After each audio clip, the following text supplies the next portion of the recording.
Okay.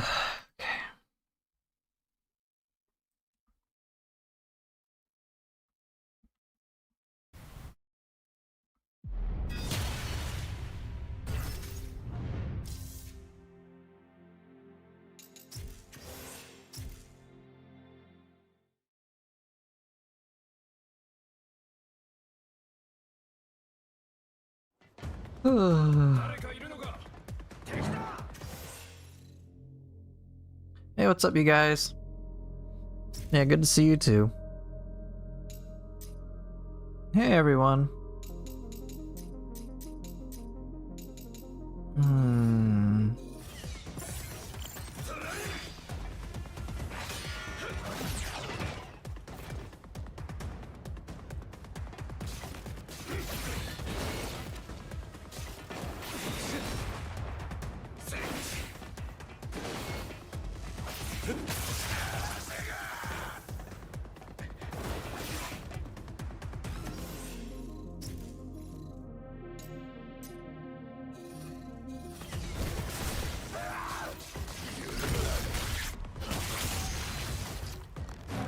How's everyone?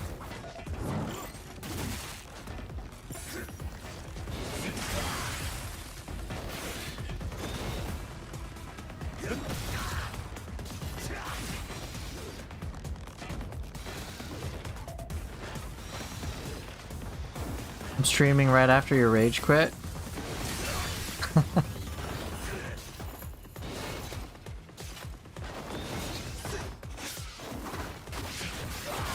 Crab, you know that's not my name, right?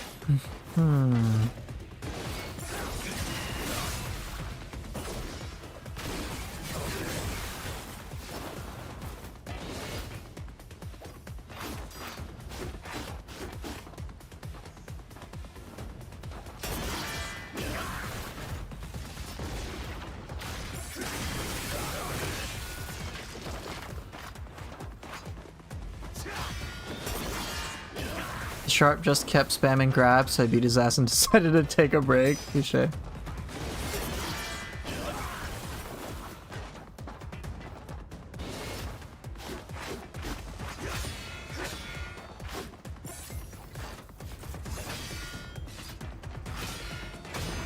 No hitting his ass, then he does three grabs each fight.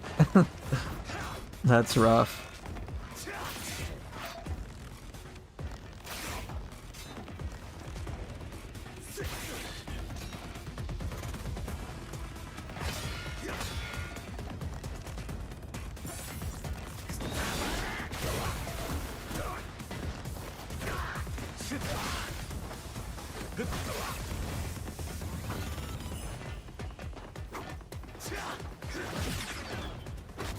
And then when I expect to grab, he tail slaps you. Oh my gosh, that's frustrating. Those are like the two dickish moves.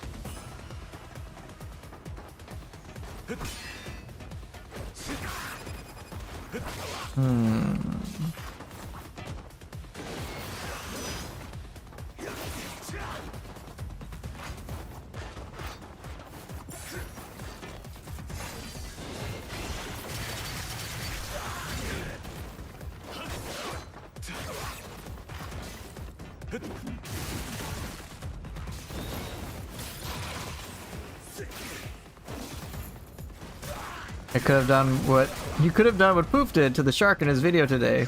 Yeah, just send in more brew, bro.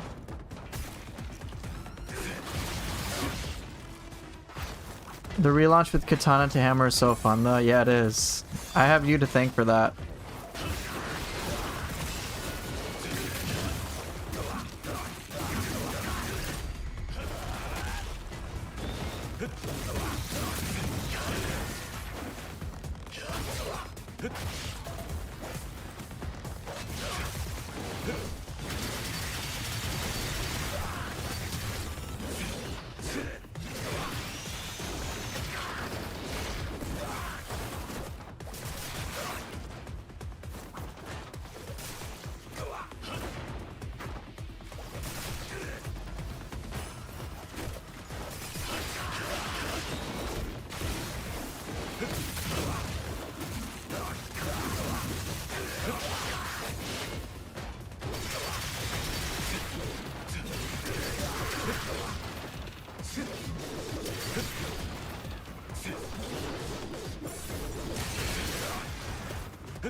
I'm fine with every move, including tail slap, but doing a grab, then me thinking, okay, now I can pressure him to doing a grab again. That's awful.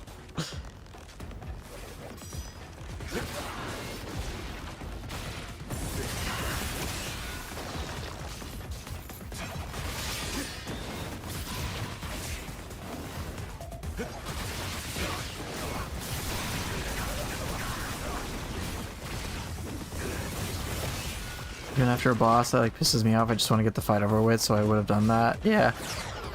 Yeah. I didn't, in the clip that I posted today, it's just like, I didn't want to deal with Cetus. I didn't want to deal with the sharks, so I just did that. But you'll see in a later upload. I actually fight him fair and square. No Senjin Morbrew.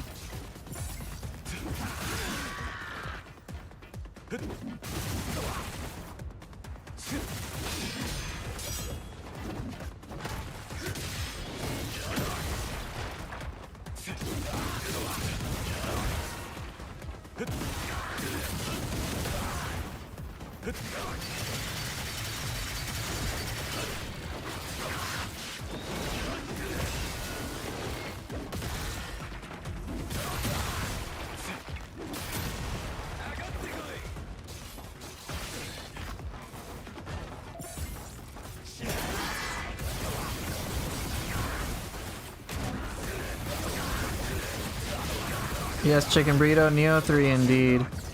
Neo 3 is coming out, the demo that is, in less than 12 days.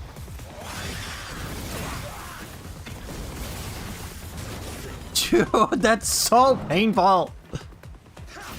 You're getting really good at parrying regular enemies? Nice. I still have a lot to learn in that department. Dude, this move pisses me off the most. Especially if it's a whiff. Oh.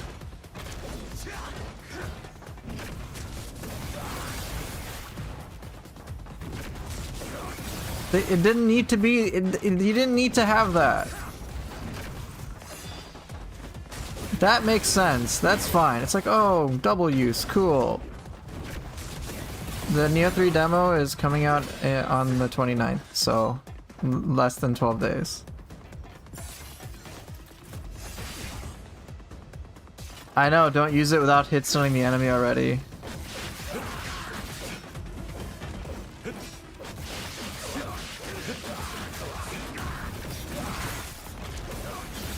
It's great if it hits. But if it isn't, ooh. Yeah, pretty much have to hit stun with it. Alright, there's some moves I want to really learn how to use. Let me take a look at my move list. Let's see, what do I not use? I use that. I'll use that. I'll use that. Yeah. Perfect block, I don't do all that much. It's kind of a lucky thing that happens.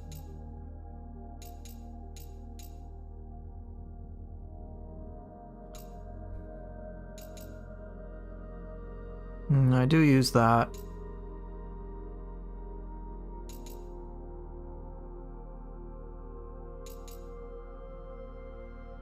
So Reflect, Blood Raven form, and Perfect Fatal Flash Blood Raven form, they seem identical. It's just Reflect is safer, Fatal Flash is not. What about Perfect Block?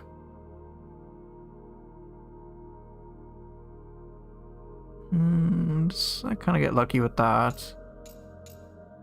Conspiracy ring? Okay, I'm leaving conspiracy. I'm leaving that aside. Okay, I'm not gonna use conspiracy ring. It's just gonna make the game way too easy for me. It's just way too easy. I can already reasonably maintain my blood gauge. If I don't have to worry about it, it's it's just gonna make me go brain dead. Alright, some moves I want to get comfortable with. I'm still not sure when I would want to use Falling Beak. I don't know.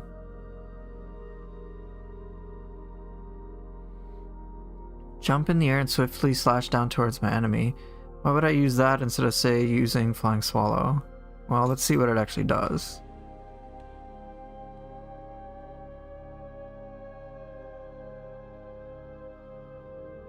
I don't get how you are opposed to using more stylish moves. It's like using more key regen and stuff. It's not that I'm opposed to more stylish moves. Not at all.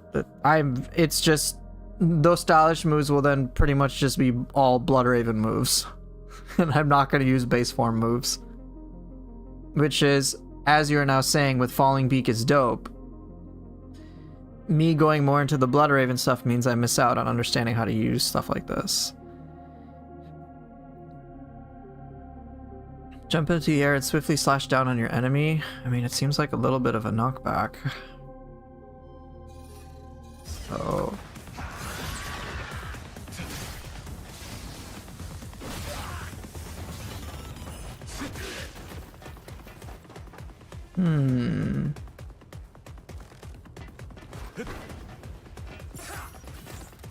No, you don't. It's not like you play, oh, I have gauge, now I have to empty it. I mean, here, like... I won't really have to pay attention. The thing is... I know that's one way to go about it. Let me get this guy all stationary.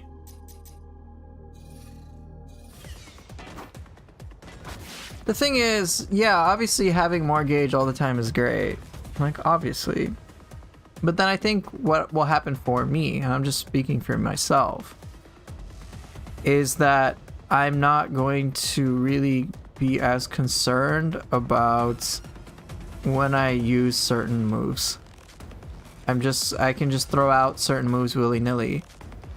And, right, I can certainly do more cool stuff on demand, but I think what will happen for me is that I will start to develop a habit in the long run where I deprioritize using certain things. That's my bigger concern. That's all. That's what it is. I can obviously make that choice not to do so, but holy shit. I'm not... It's already crazy enough that here. For me, and I'm just speaking for me, it's already crazy enough I can do this.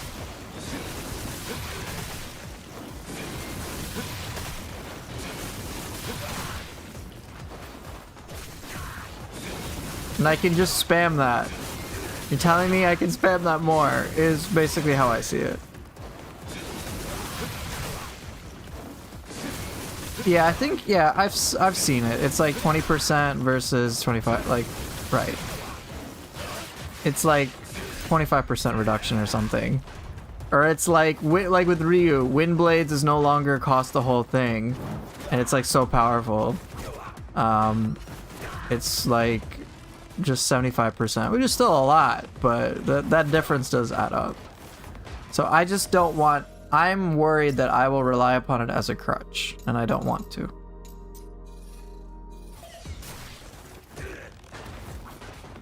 That's my bigger concern. So it keeps me more engaged to have it just kind of be like normal, and for me to prioritize like learning more than anything else. Everything that I do for Ninja Gaiden 4 is based on how can I learn more stuff.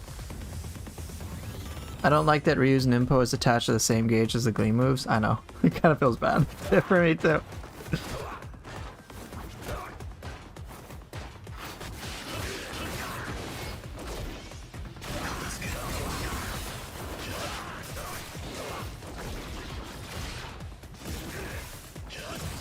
Okay. You have yet to start Master Ninja? Fair.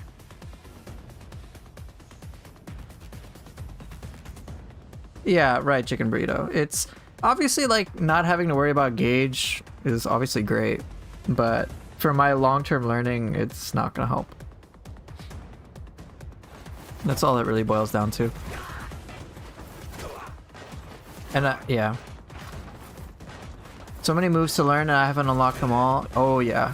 Get them. Get them for sure. The upgrades, yeah. Maybe I was giving you some good advice. Okay, so what can I do with that? Does it always push enemies that fixed distance? That seems to be the case. So how far are we talking? Like... Y'all make it sound like Ring makes gauge management into hero mode? For me it does, yes. I'm just speaking for me. No judgment. For me it absolutely does.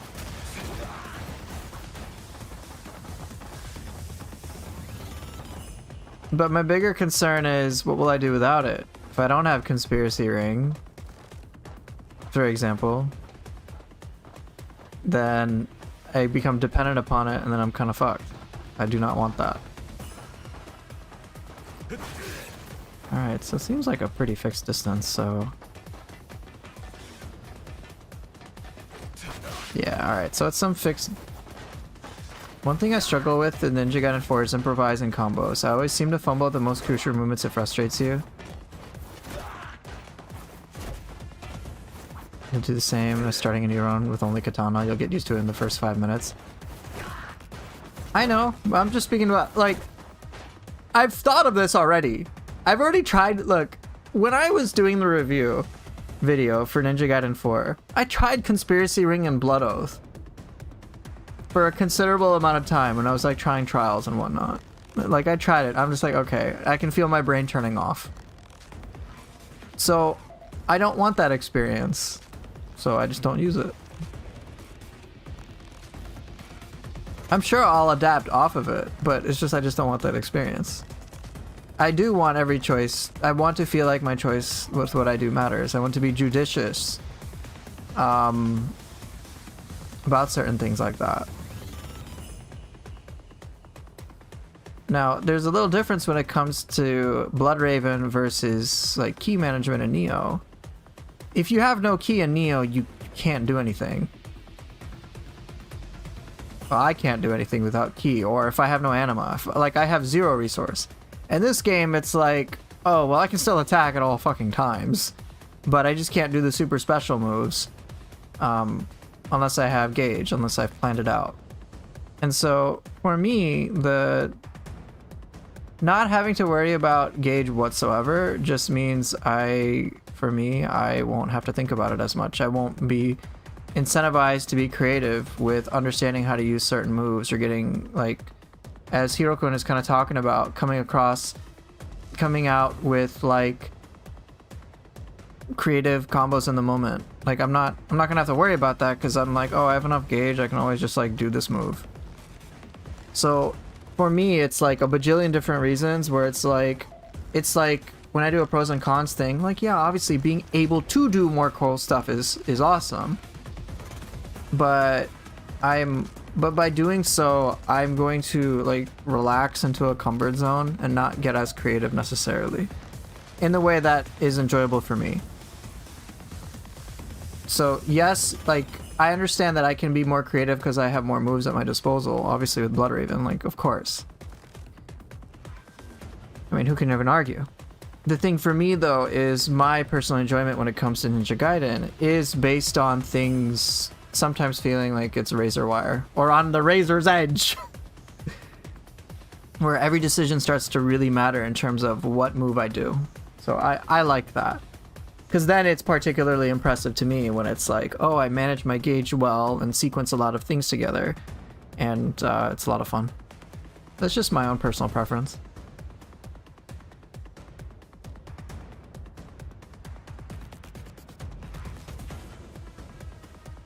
But yeah, that's just me. I literally like, that's just me and how I play. However other people want to play, go for it. Okay, let me catch up to chat.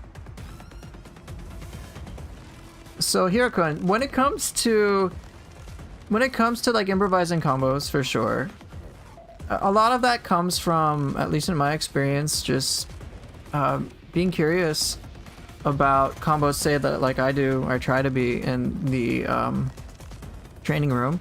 I try to look at other people's footage to see if they pull off something that's interesting, And then if I see some interesting things that I want to replicate, then I want to try to figure out how I could do that and then kind of add my own personal spin to it.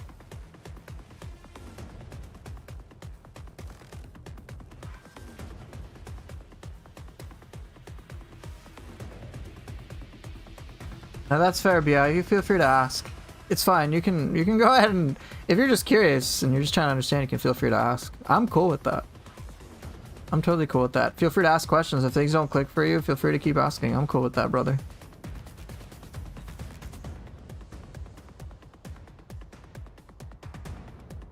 But yeah, so when it comes to the improvising combos, it's kind of hard to do so sometimes in the moment. But in the training room, it's an excellent place to practice. And then sometimes I'll discover an opportunity that I can do stuff in the actual game, and that's certainly really fun. But that can be a little hard. It's kind of like it's cool to pull that off like in the moment, but pulling it off in the moment is a lot harder in practice. I was replicating an aerial chain link combo earlier. It's honestly insane how much the skill opens up. Yeah. Right? So in the same way, like when there's a lot to explain to this, so I'll have to gather my thoughts. Have I played fighting games? I have. I'm not too big on those though, at least for streaming. It's like playing Neo with full set bonuses, not really a big deal to most people, but Pooper seems to hate that. Yeah, I don't really go build heavy. But that's, like, I could have a more powerful build, of course. I could have Amino Uzume, I could have, like, versatility, but, you know, and that's obviously a big damage bonus. I could have that instead of, say, me mixing around with Confusion, for example.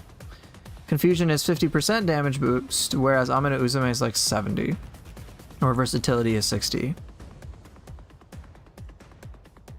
So for me, like, getting on the build, yeah, obviously I get the damage, but if I can earn it, it feels better for me.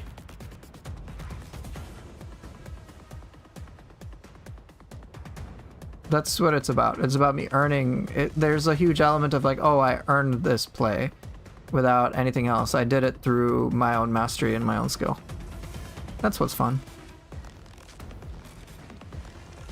This game's so close to being perfect, but the Master Ninja damage output is terribly balanced. It can certainly be intense.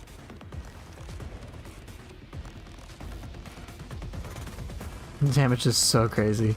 Especially on a fresh run, oh my gosh. It's so painful. Now, like, to that end, I have certain accessories that help me regenerate my life, so it's not as punishing. But like, yeah, the one-shot city out of fucking nowhere gets old pretty fast. Any suggestions for parrying? Yes. In my Ninja Gaiden tips video that I released like last month or whatever. Here, so I'll give you an example of the parrying stuff just in real time. Let me try to showcase my accessories so people can understand what I use. So, for the purposes of me learning things, I do things in training mode, but in normal gameplay, when I'm trying to learn on Master Ninja and whatnot, I have the following accessories that are all about basically, for the most part, regenerating life in some way. So here I get blood orbs to regen a lot. Passive HP regen, pretty handy. If I get a bloodbath kill, which these days I don't really use this all that much, I might trade this out, all things considered. I probably should, because I pretty much only use bloodbath at like the very fucking end. But here, this is probably the most important one. Leech health on obliteration kills. 100% recommend. You can get this in chapter 11.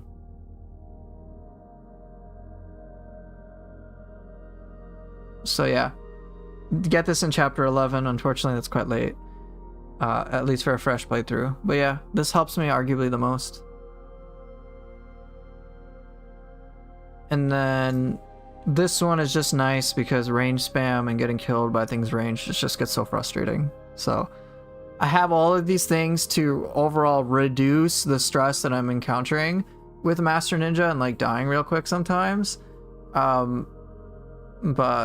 yeah, and it helps me learn the most, so you can probably try those. Okay. Yeah, what would I change this out for? I don't need the attack. I don't need... no, I'm not equipping Conspiracy Ring. Right. Having deaths become unnecessary and you, like, don't know... And it's just... If you die too many times, it's just too frustrating to learn. No, not to that. Major defense increase? I don't think that's actually impactful.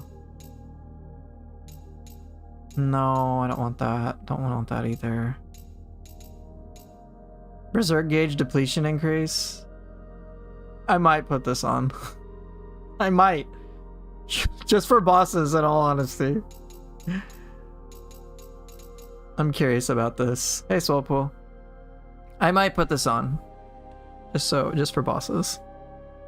Anyway, so let me get on to average Neo enjoyers' question about parrying. I do talk about this in my 5 tips I wish I knew before playing Ninja Gaiden 4, but I'll kind of demonstrate it here too. My advice would be to pick a slow enemy like the DDO Goliath, or any of the heavier but slower enemies. Right, so DDO Goliath has some incredibly slow and highly telegraphed attacks.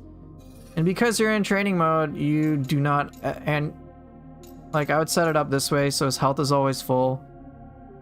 And then dismemberment is normal. And then you can just practice parrying against the super slow attacks. So I'll just showcase that real quick, alright? He's very slow.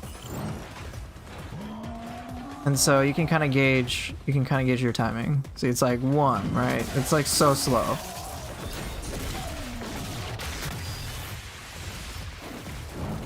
So he does very slow telegraphed attacks, and you can just kind of keep watching them very carefully and slowly. And practice not only your parry timing, but your parry fatal flash timing.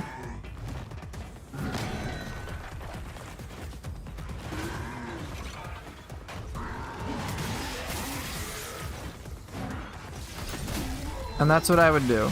Pick the slowest possible enemy whatsoever. And in training mode, you don't have to worry about dying, you don't have to reset or anything. You can just practice and see if your timing is on the right track.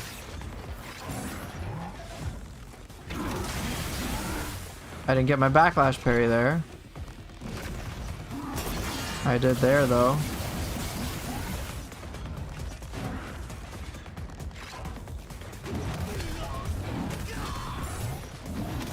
But yeah, that's what I would do. I hope that makes sense.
So yeah, I hope that makes sense.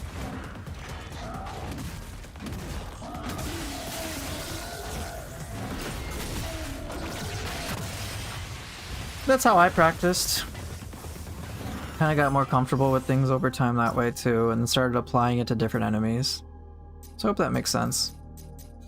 Okay, so let's see what else I got in chat.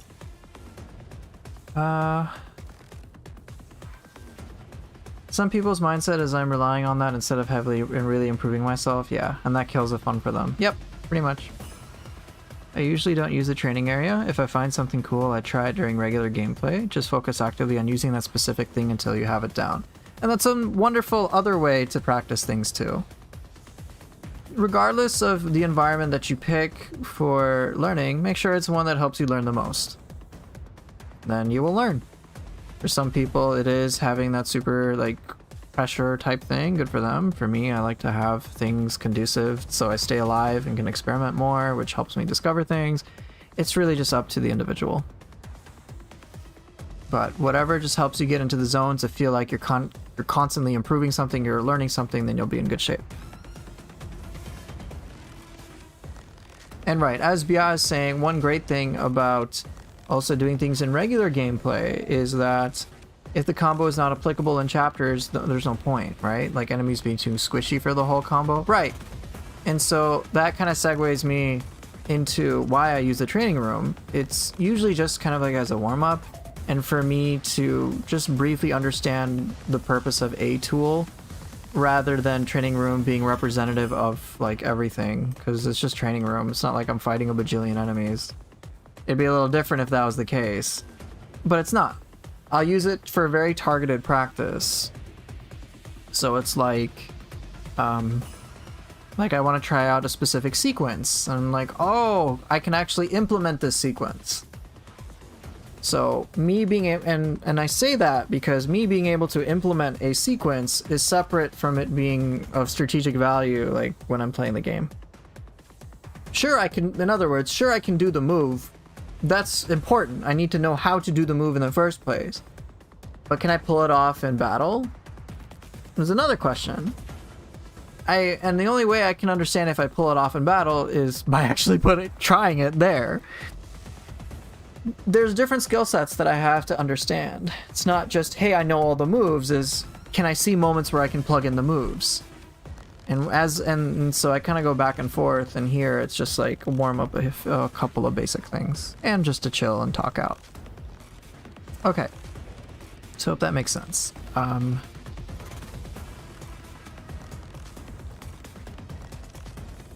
Hi, why'd you even shave your full beard in a week? Why do you even shave? Because I wanted to. You can just go back and do missing content through challenge mode chapter select. Yes, you can. Hey, Nemesis. It's good to see ya. Sorry to ask this, since you're a Ninja Gaiden 4, you can ask me Neo questions here. You can, just because I'm playing a different game doesn't mean, like, you're not allowed to ask me questions. It's, like, about Neo, it's fine. How is confusion in Neo 3? It seems somewhat similar to how it is in Neo 2, but now you don't have 5 elements, you have 4. And but one difference I did notice in Neo 3 from the Bakumatsu demo that I played was that, was like, you know how, let's say you apply fire and you apply water at the same time? Like, once you apply them, yeah, purity and corruption are no longer a thing. But hold off on, like, element stuff for a moment about, like, the change elements. But you know how, like, with fire, if you had applied fire and water to an enemy, what would happen is the fire would eventually decay no matter how much extra fire you applied. Right, the confusion would go away. Right, confusion goes away. But, like, you could do all the fire damage and the fire still would go away if the enemy dodged. And you're like, well, fuck. What you can do, fortunately, at least from what I saw in my time in Neo 3, is that, sure, confusion's going to deplete no matter what, and then the elements will all evaporate.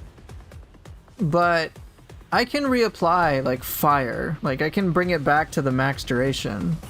So it's not, like, completely gone. So it was kind of nice to see that, oh, as confusion is ticking away, the wind that is occurring, or the whatever element is occurring, I can bring it back to full. So it had, like, a longer duration. So I was like, oh, okay, cool. As opposed to, like, oh no, enemy's status ailment is evaporated and now I cannot, like, reapply it and I'm kind of fucked or something. If you want to see evidence of this, take a look at my Nuri Botake Neo 3 video. And you'll see, like, how I almost reapply wind in some way.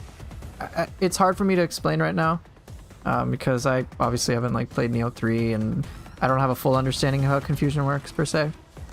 But I think you'll get a better idea just from seeing the evidence yourself. Ah, didn't know you stream. Yes, I do. I stream on Twitch and on YouTube. Average new enjoyer, you say, I'm also having difficulty with targeting enemies. Like R3 lock-on thing is really hard to use. Yes. Lock-on is not something that I'm too happy about in this game. It's great for single targets. It's great for bosses, for sure, in my opinion. But it is so fucking aggravating like 90+% of the time. Especially when things get chaotic. And it was so frustrating that I just generally stopped using it. There are moments where it's very handy, but it's like I have to decide when to use it. I can't just like trust it'll work the way I want it to. Right, there is soft lock, which I generally use. But like in big group fights, it's so frustrating to like lock onto a target and then like try to like select a target. It like I think what really ticked me off the most with it was like, oh, I've got a target locked on, and then there's a bunch of enemies on the ground that are all like delimbed and ready to die with an OT. And then I try to switch to them, and then lock on does not fucking cooperate. And I'm like it's such a hassle for like a second or two. And at that point, a Ninja Gaiden enemy isn't gonna wait to kill you. He's gonna fucking kill you. And so they just suicide on me and then just kill me. And I'm like, God damn it. And what I learned is like the moment I just unlocked and removed lock-on from the primary target or whatever, and then the character would just like soft lock kill all everything I wanted to. I'm like, oh, okay, I guess soft locked is better.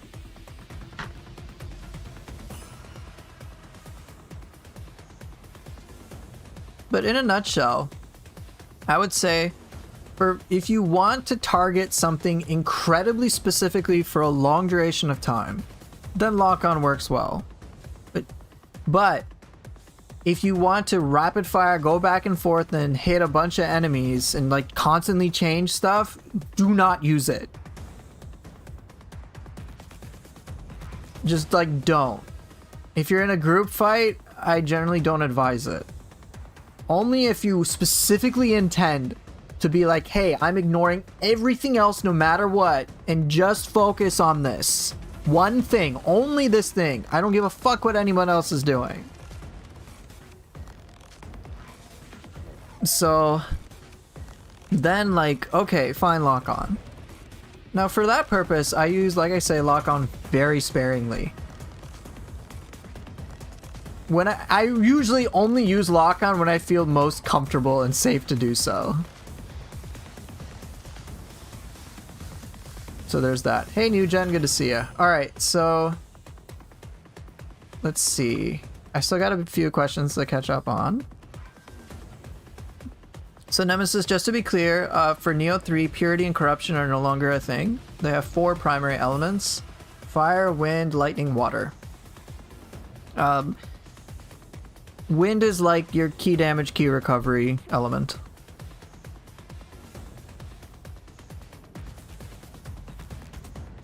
Okay. Hi Poofer, do you often take time to strictly memorize all the weapons movesets, or do you like to use whatever moves on the fly that you memorize through muscle memory for combo strings? Both. It's a bit of both.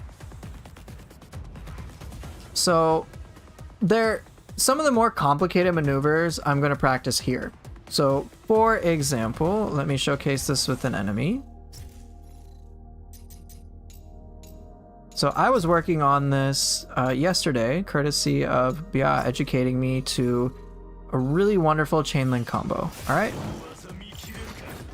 Alright, so in general, I was kind of confused why I would want to use a Blood Raven launcher like that. Like, it's cool, but I'm like, when am I going to use that, bro? Because if I just want to launch an enemy, I'll just, like, do that. Why do this? What the fuck is the point of me doing that launcher? I don't really need to. I could just do that and save a whole bunch of meter. So what Bia educated me towards was like, hey man, you can like, here's a flying swallow combo you can do. It's like, alright, target far away, and I want to be speedy. Alright, so whoosh, whoosh, whoosh, and Get that bastard in the air or something like that. And I was like, what? I'm like, no way. I was like, what? And I was like, hell no. I was like, what? That's so cool. Now I can be more creative about using the second Link launcher Bloodraven attack. So that's something that I would specifically practice here, just to make sure I'm comfortable using the move in general. Just to be very clear about that. So that's me kind of developing the muscle memory here in the training room, just to kind of memorize that, so to speak. But that's very different from me applying it in the moment, on the fly, and to understand what situations would actually work. Right, and there's a lot of moving parts to that, and some of that I'm only going to really learn or understand, like, what I would need to use it for, like in a mission where I've encountered some sort of struggle. So then yesterday, the day before, when we were talking about that kind of sequence, Bia had mentioned that, like, yeah, you know, or Bia or somebody else had mentioned that, like, yeah, you can launch them because it's a Bloodraven attack, and so it'll smash whatever armor they have. And I'm like, yeah, that's true. So it could be a moment. A target is deflecting me. I smash them with a Bloodraven attack while in the air, and then I sequence it into a launcher, so it doesn't matter if they have armor. If the hit connects, it's great. And because it's a Bloodraven attack, there's usually a good amount of area of effect. So that starts to get me thinking more about, like, where I can apply it. So it's so sure, it's that I'm memorizing the moveset a bit, but I'm also developing other skills on the fly, like situationally, when I'm actually going through playing the game. And having both of those things be learned more over time is what eventually helps me develop kind of just like that muscle memory of, like, oh, I see this situation, I can use this tool to handle it adequately. And that's just kind of a process that I just try to learn.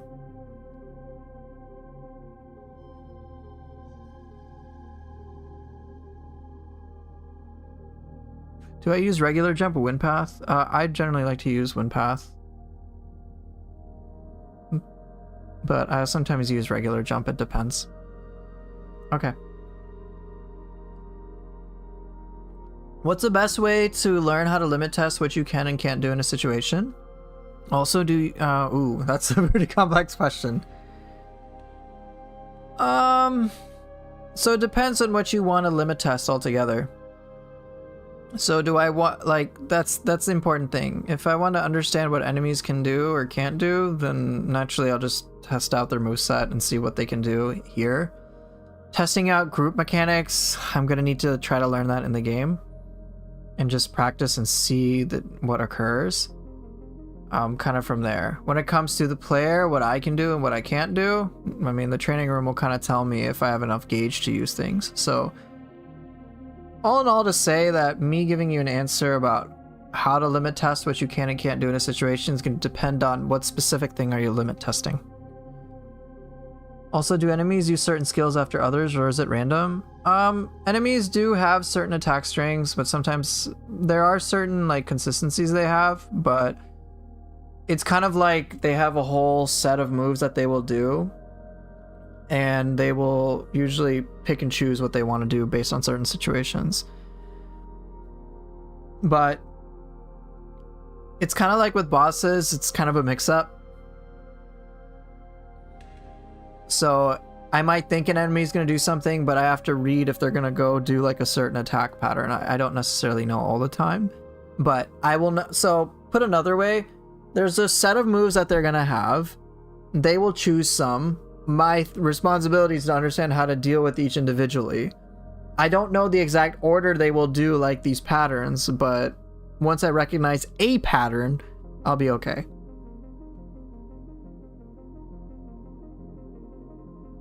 But there are certainly, like, certain trends where it's like, okay, if they do, like, this move, then they will do this entire sequence.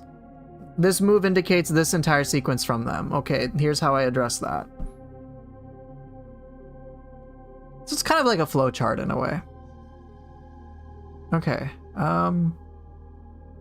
Wind is no longer attack down as it was in Neo 1, correct?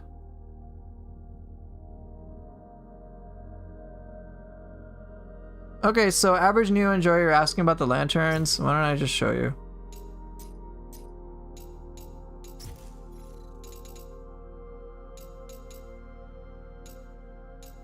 Where are these little pieces of shit?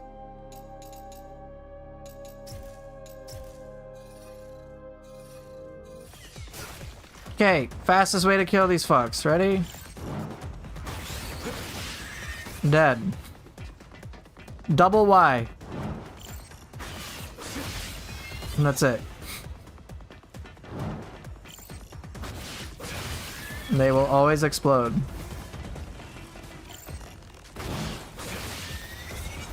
Also, another tell, if you want to know if they're going to explode or not, is see how many little of those souls things they have. If they're all gone, they will explode.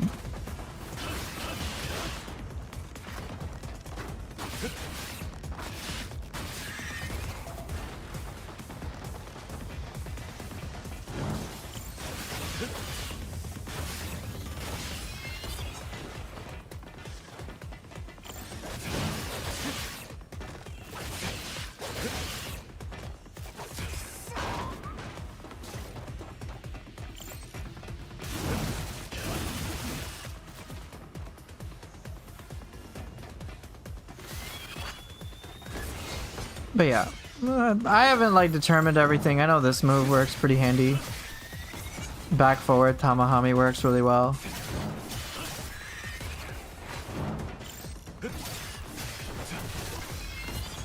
I find this to be particularly safe because I'm usually out of range. So you can try that too.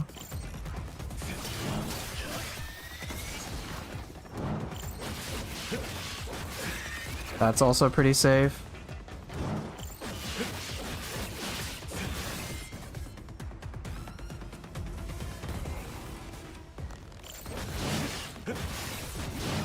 That's obviously not.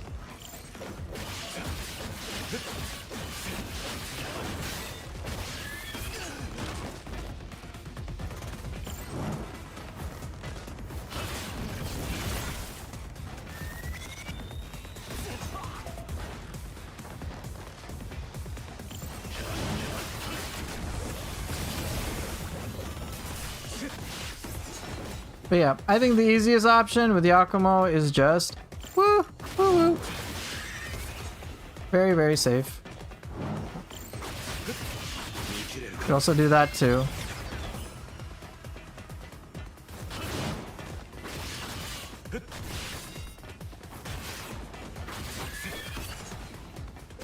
All right. All right, what did I miss? I feel complicated with them deleting Purity and Corruption.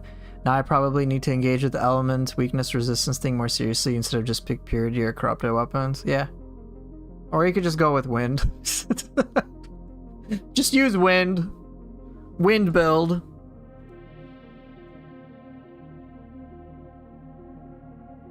Looks like you got some good information about dealing with the lanterns. By the way, I noticed in the stats there are Purity and Corruption resistance, but there's not any method we can improve the resistance, right? Yeah. It's like weird. They're in the game, but like, I don't know what the hell to do with it.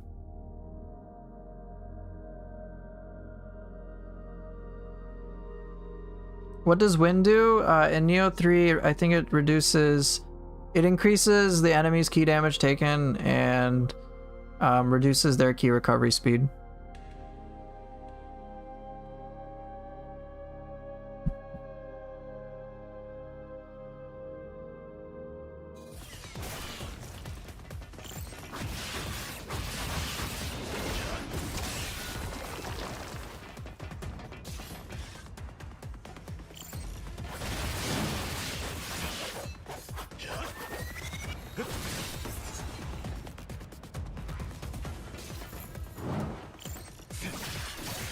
I think that one's very handy though. For the lanterns, I think this is very handy.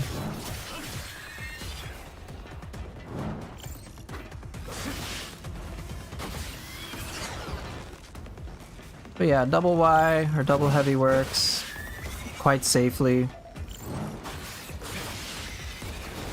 And then if you want, you can follow it up with that.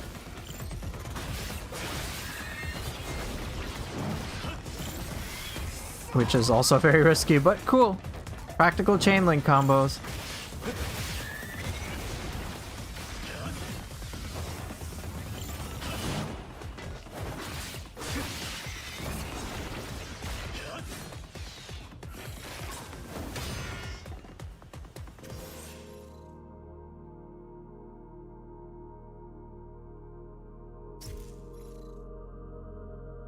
Alright, I think I covered everything.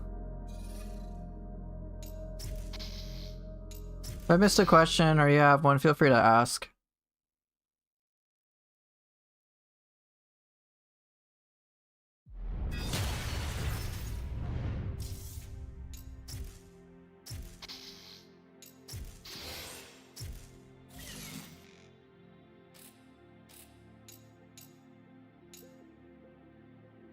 Alright, I'm just practicing and styling all that fun stuff.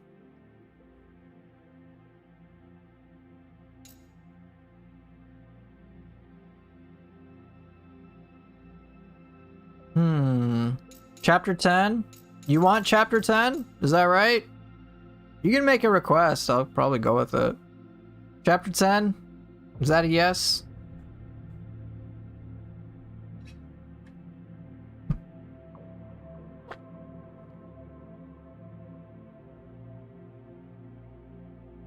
If I just want to verify. Chapter 10, it's fun. Chapter 23, okay, we're doing chapter 10.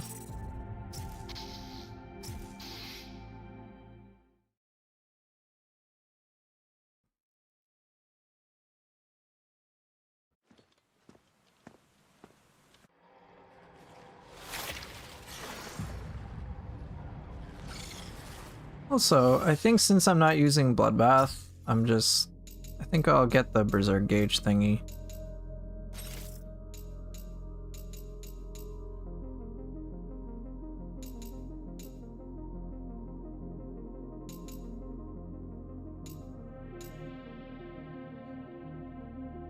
You can find the hidden areas during the rail segments. You think you missed it in Chapter 11? Yeah. For Chapter 11, Killa, here's my advice. Just try to go left on all the rail sections. Go as left as you can possibly go every fucking time, and you'll get all the hidden areas. Chapter 5, Purgatory Gate, I can do that next. Okay. Is there a reason for me to prefer Hayabusa set over Marishi's? Yeah, you want the bonuses from empowering your Dragon Sword and Falcon Claws. You get 30% extra damage and key recovery, I think. Hey, what's up, Sea Devil?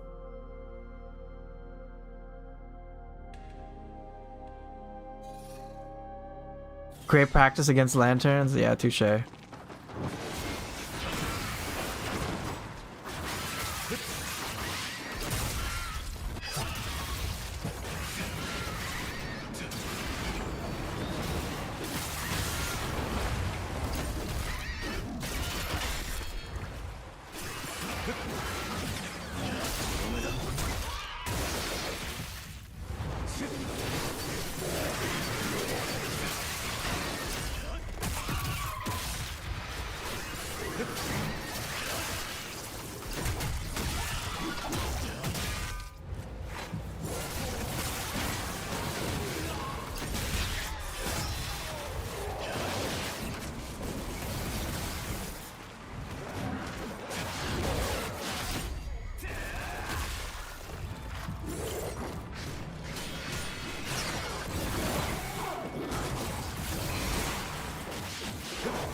Yeah. Oh well. Beep, do. よく来たわね。それじゃあまたね。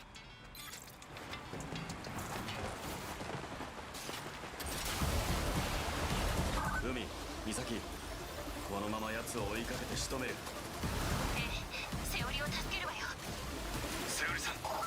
Man, that gauge depletes so quickly.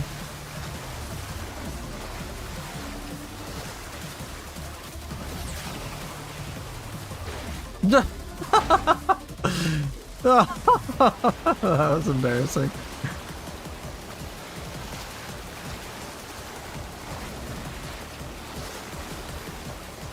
All I had to do was nothing, really.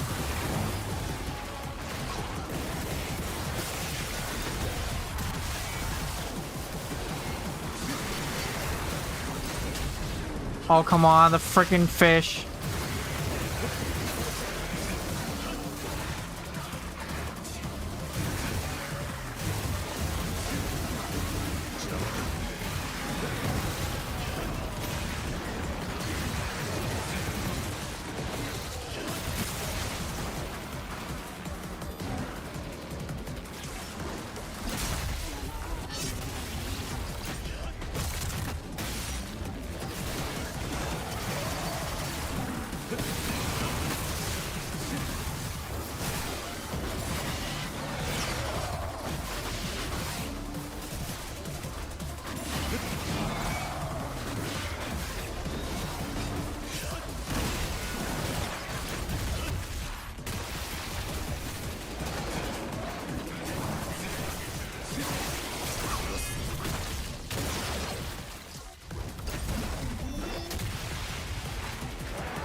Hey, I know they're dead. No, I want to kill the zombies.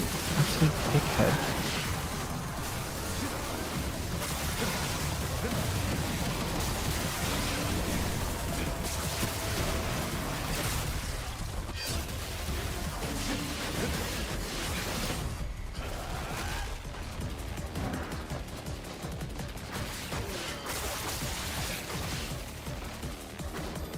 Okay, so far so good, I guess.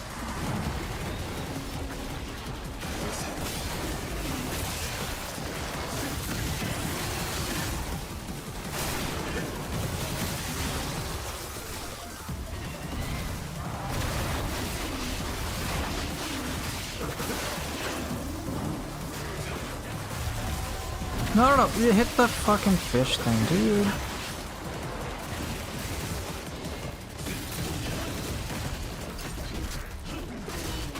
Okay, I guess.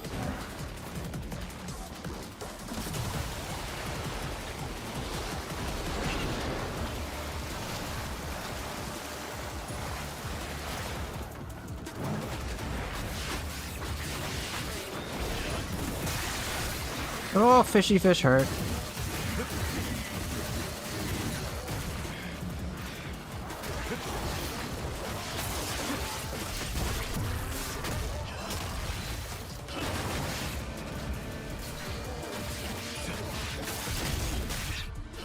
The fish died by me throwing zombies at it. Cool.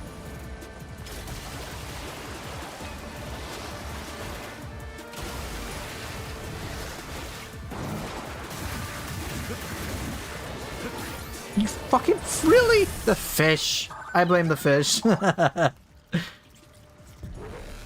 Zila gave me some props earlier on Neo. Well, that's nice of him.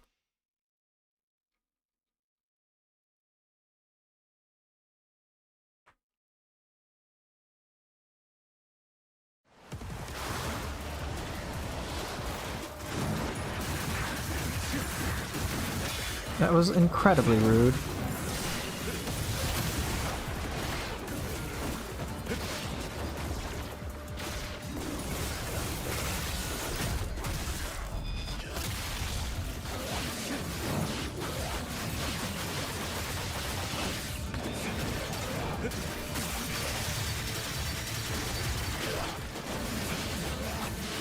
Goodbye. Nice knowing you, I guess.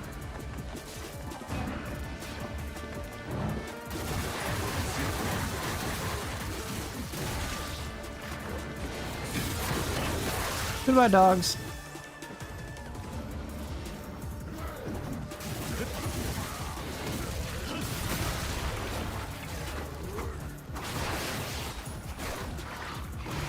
Hey, fish. No.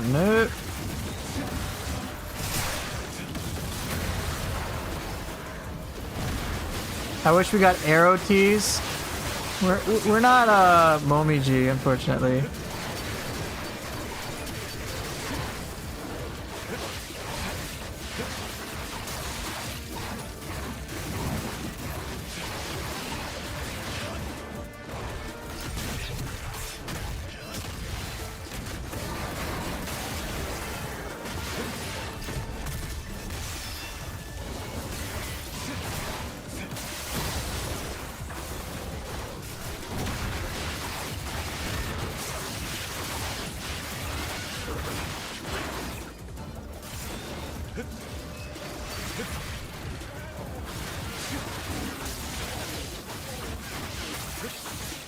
Okay, cool.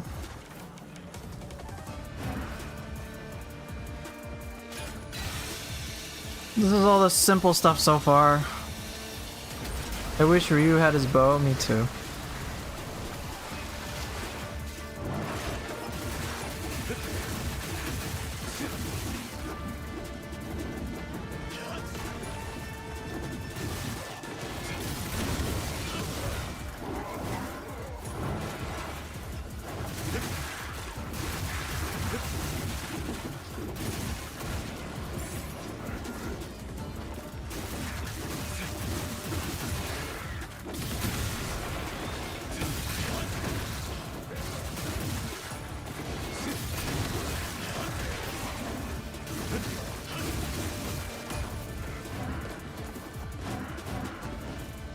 No?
Okay.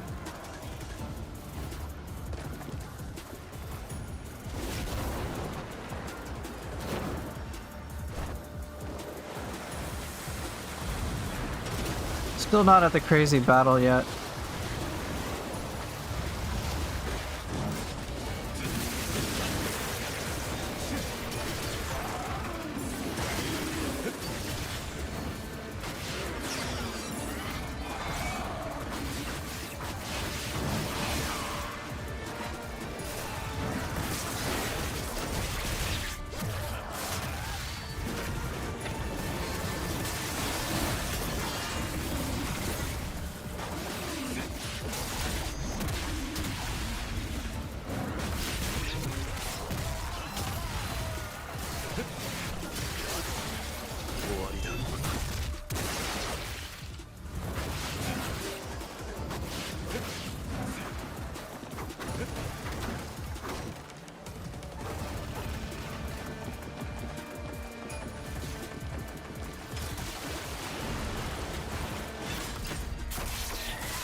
Okay, I guess.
Bye. 何が必要？ What's the input for hammer jump? It's Blood Raven jump. That's all. お疲れ様。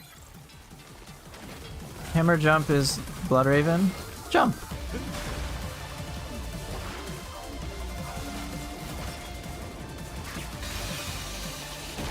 Alright, I have the tough encounter coming up, I think.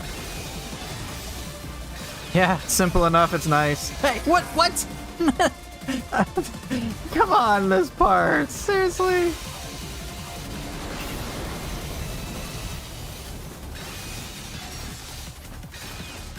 Come on, other side. Thank you, thank you, thank you. That's all I wanted. Oh, no, actually, I've got a few tough encounters. Oh boy, oh boy, oh boy.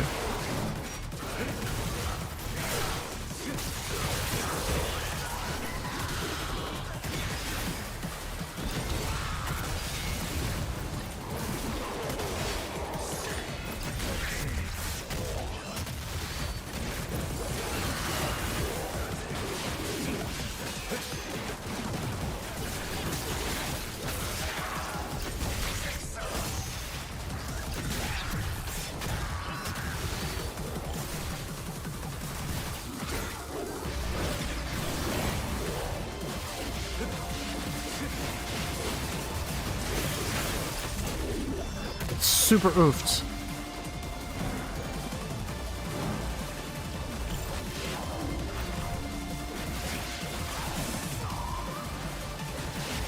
Damn it. That's where lock-on fucked me over even with the camera.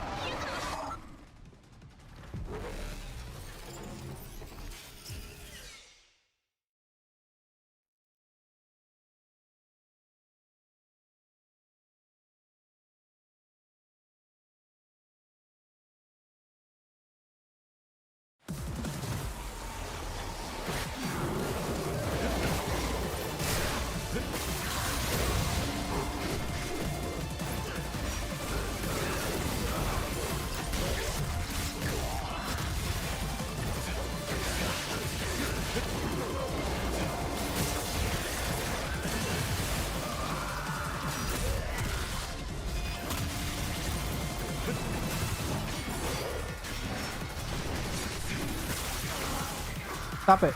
Target what I like, please.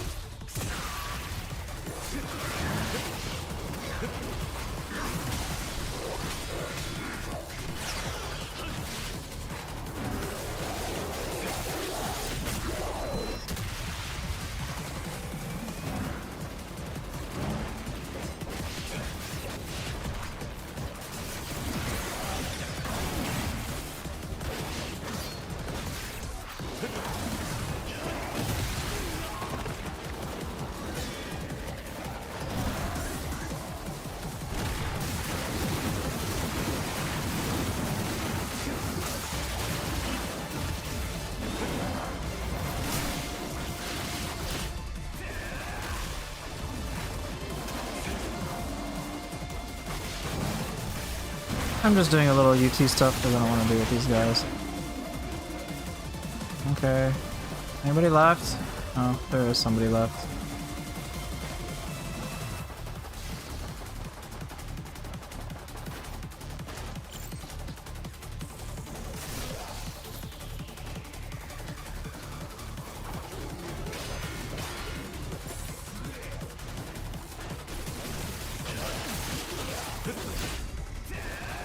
Okay, I guess.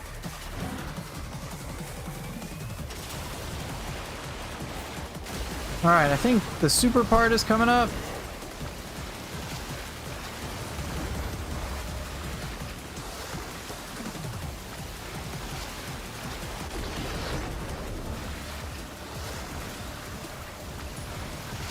Yeah, it's about to come up. Yeah, the hardest part of this level is coming up. Yep, here we go. This is where I need my brain. I'm gonna need it here.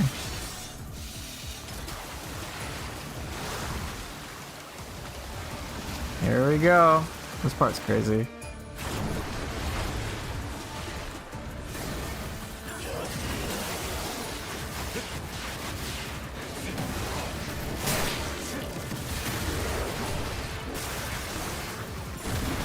No, I want. Oh, I didn't really prioritize any targeting.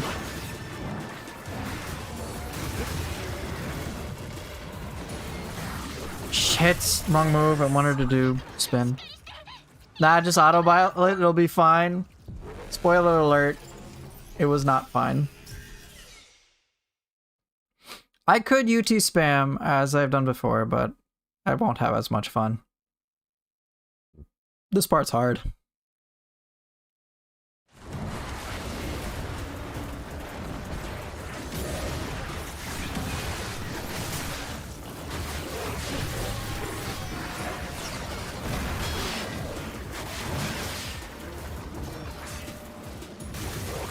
God damn it.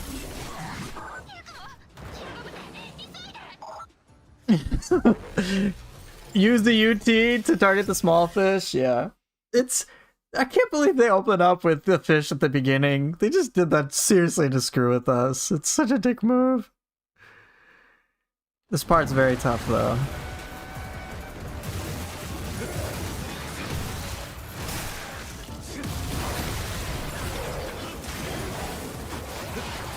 Oh!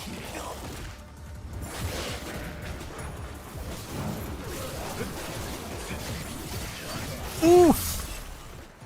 UT always goes for the weakest furthest target. Yeah, the one I don't want.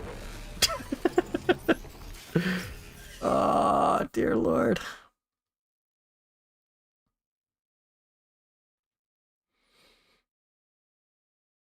After this part, it's not too bad.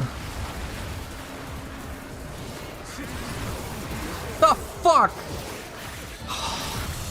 So the I tried to do the 360Y for Kagehiriko. Instead, I just got destroyed. Oh.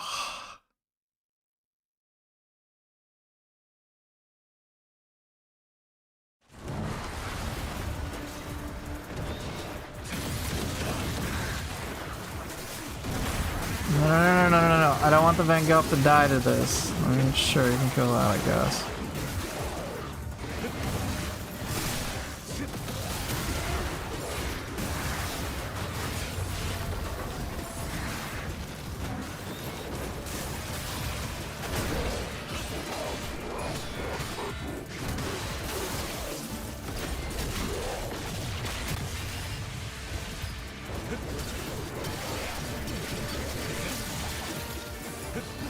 Dude, son of a bitch, wrong move. I didn't want to do 360 there. Oh. No, wrong move. I did not want to do the 360. I wanted to do the back fourth. Oh, that hurt. I would have had. Ah.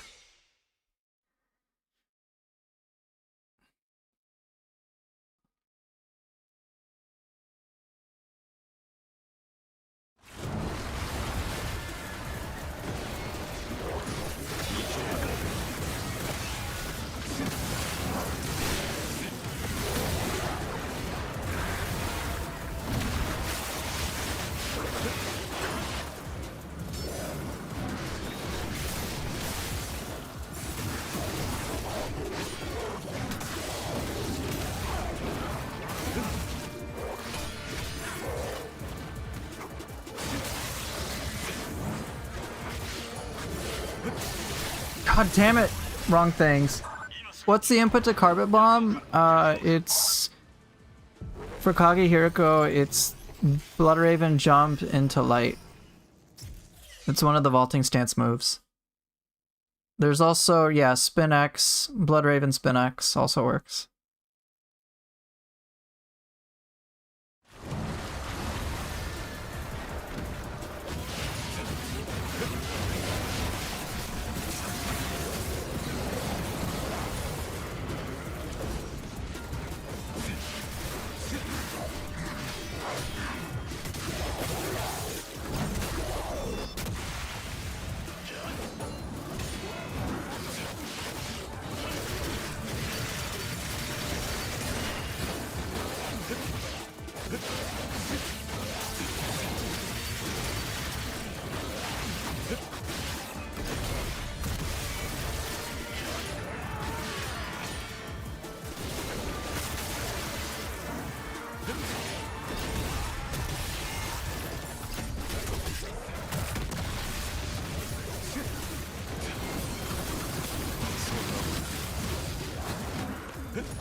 Damn it!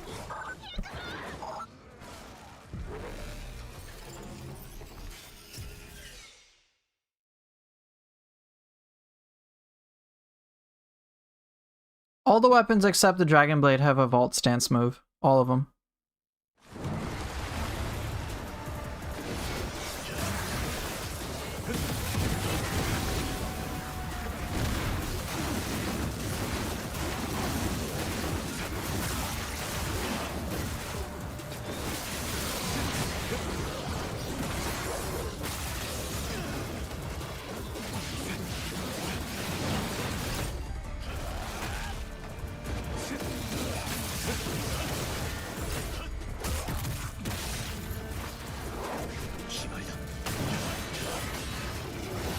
No, I didn't want to do that! Fuck!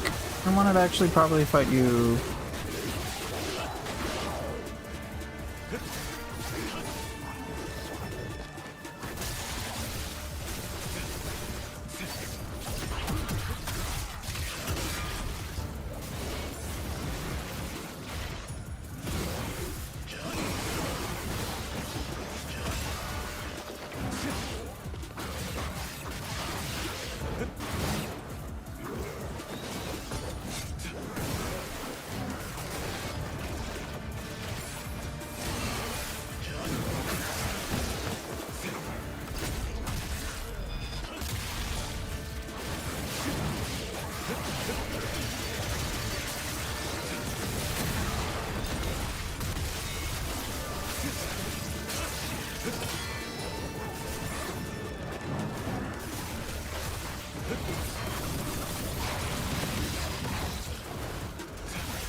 No, why would you go that way? Oh, damn this game sometimes.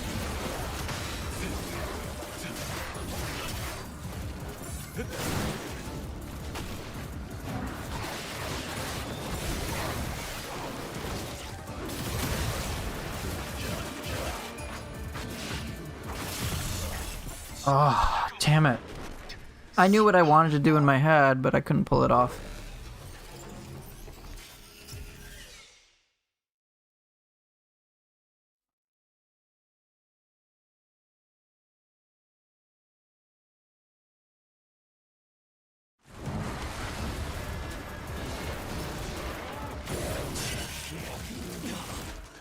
Dude, fuck right off.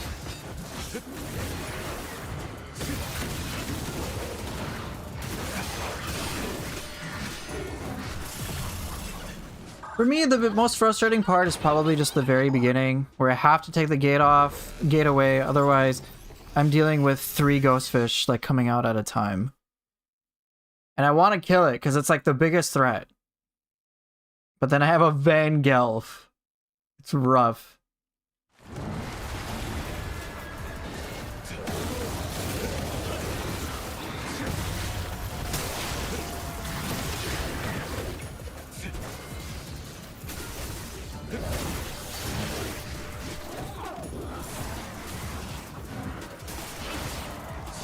Dude, you jumped! Fuck you!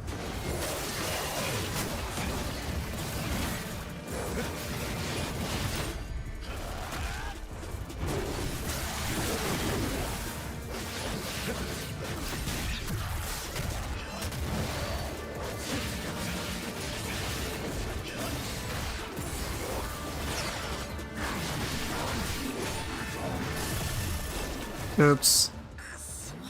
Yeah, and then you got a zombie just jumps out of nowhere. Oops, that was my bad. I tried to backlash. Bad timing.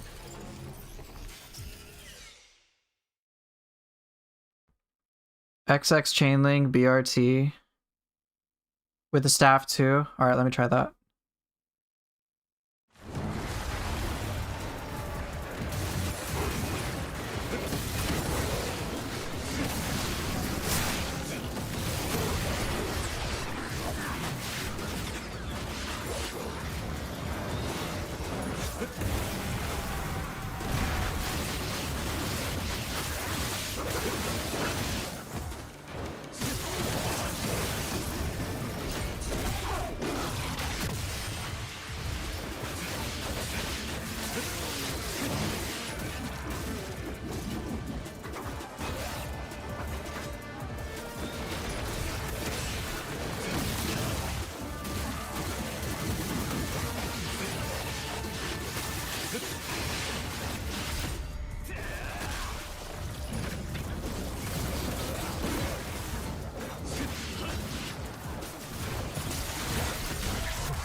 逃がさぬ。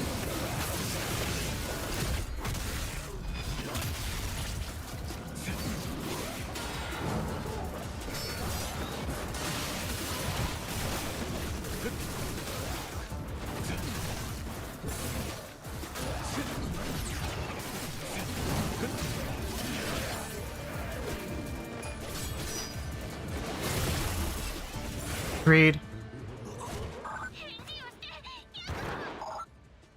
Right off the get-go, XX, take out fish, push you towards the gate, dodge link into heavy slam. Okay. I'll try that.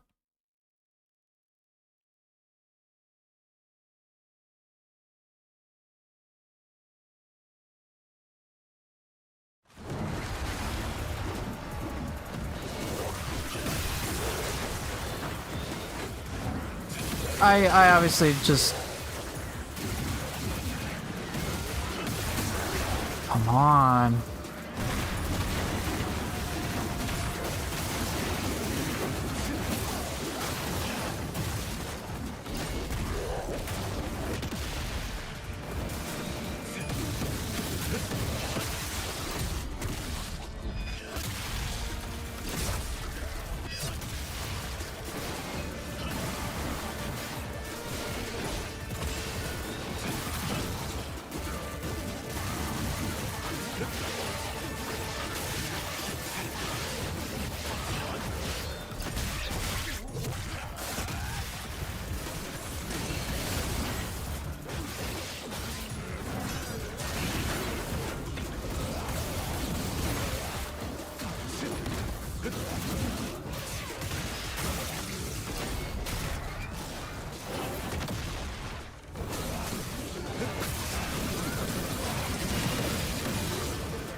Shit.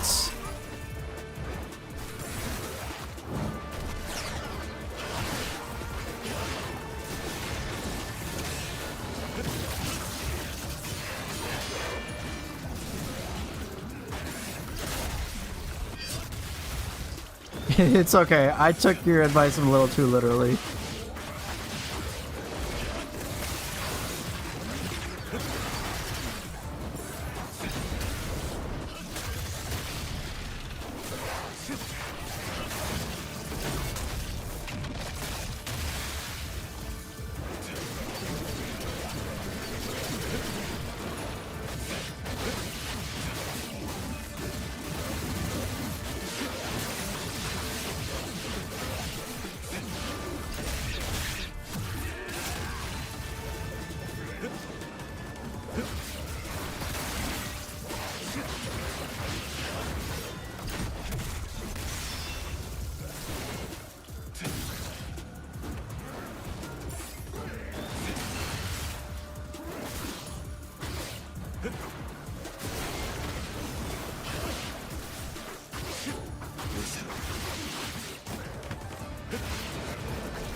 No, no, not the big guy, please. Damn it. Okay, good.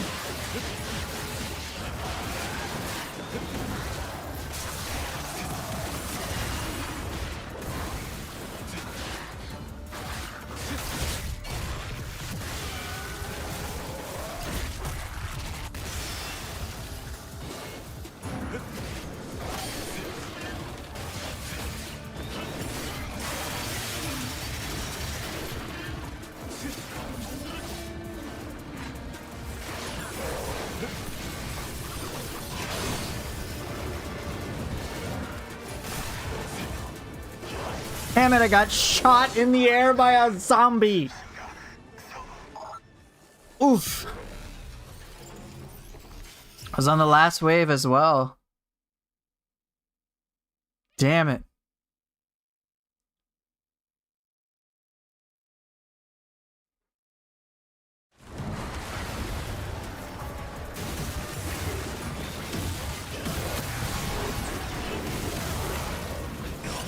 Are you joking?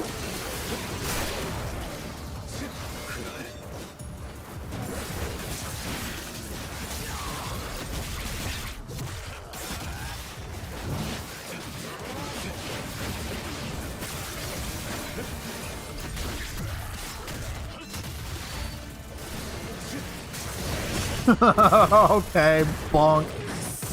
Last wave is a berserk wave. Yeah. But I saved my berserk for the last enemy. The last enemy usually delimbed. Usually. That is the berserk wave, but no. There's no berserk wave. There's only berserk enemy.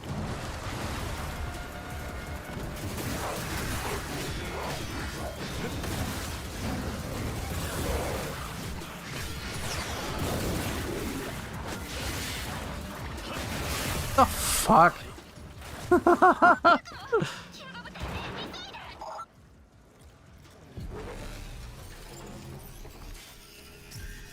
Yep, we're gonna be here for a while. This part's tough.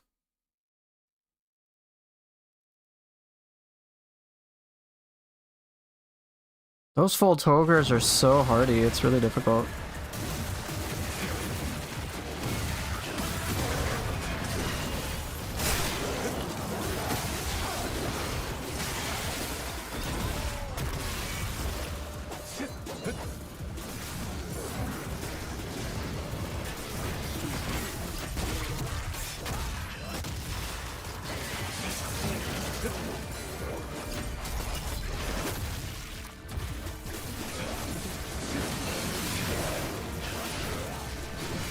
Dude, this is...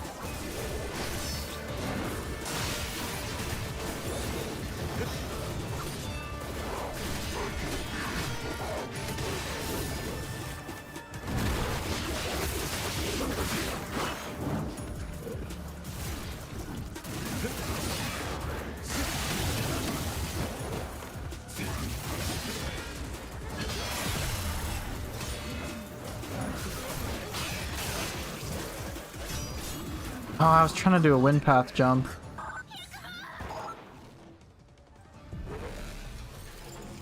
I do too, Advent Gamer. I wish for that too. You couldn't pay me to do that? Dude, you saw my my YouTube videos are me doing that sociopathic behavior, as you call it. I did that, except I didn't even use it on the last enemy. I used it on a wooden plank.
Oh shit! I was...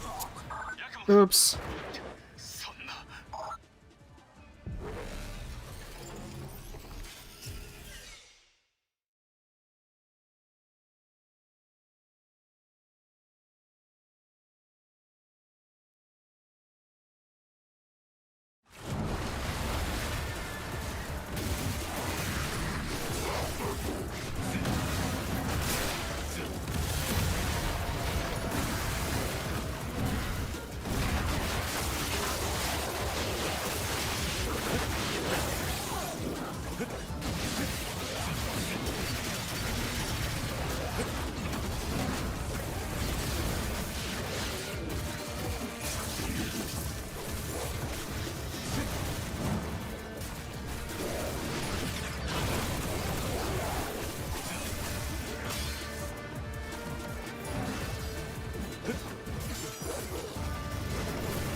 No, I didn't want to do that. I was doing three. Wrong thing to buffer, bro.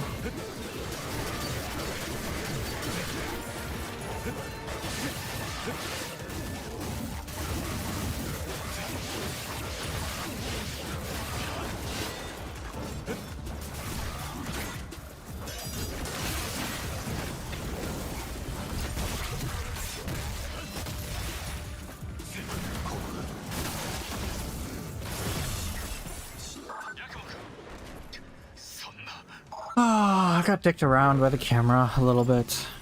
Just a little bit.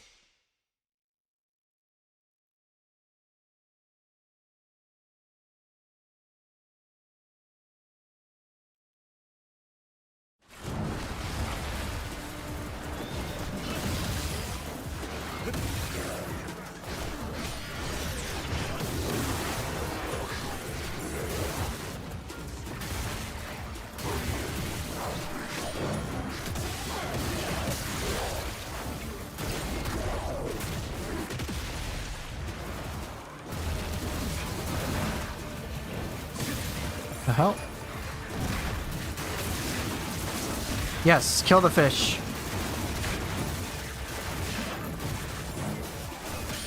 Dude, I had no time to react to that.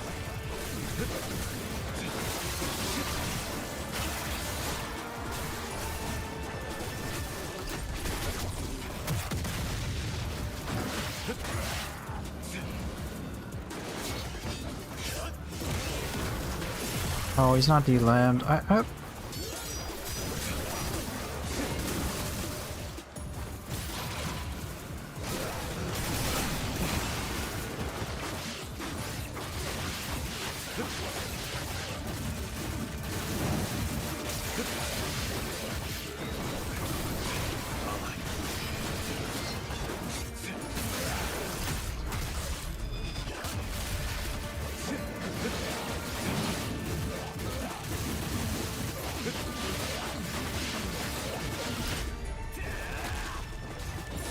No! Dude, I can't see shit! Oh, I was trying to do a vault with the hammer. I can't see. I pushed these enemies so far out.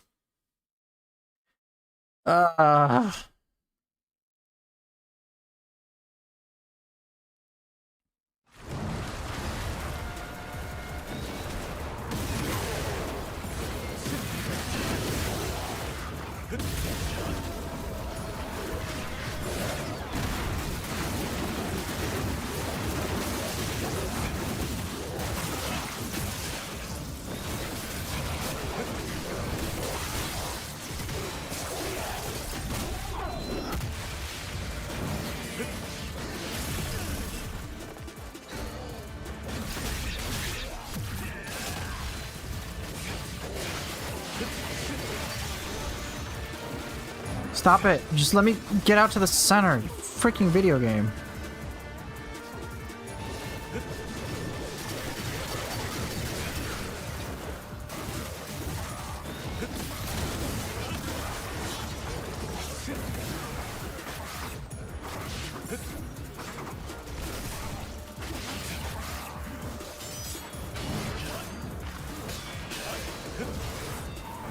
Can't see shit. Okay, thank you.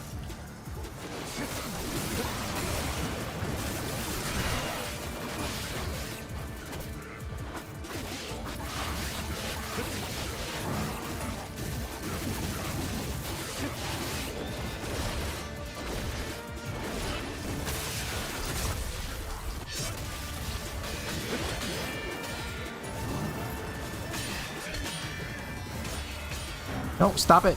Bang. No, no, stop it. Damn it. I fucked that up. I fucked that up. Panic inputs on my part. Yeah, this part's very difficult. Very, very, very difficult.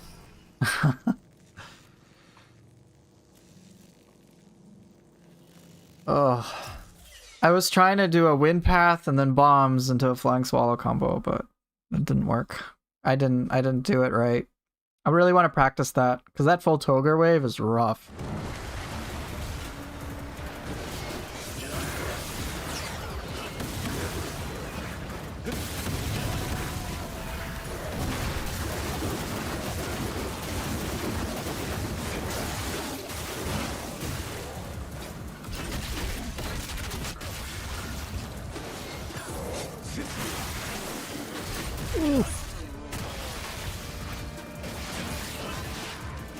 Hell.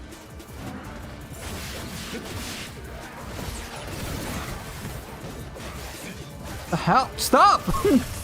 I thought the Van Gogh was still alive. It took me a moment to like register it was dead. I'm doing pretty good. How are you? Dark Vante? Hope you're doing well. Ah.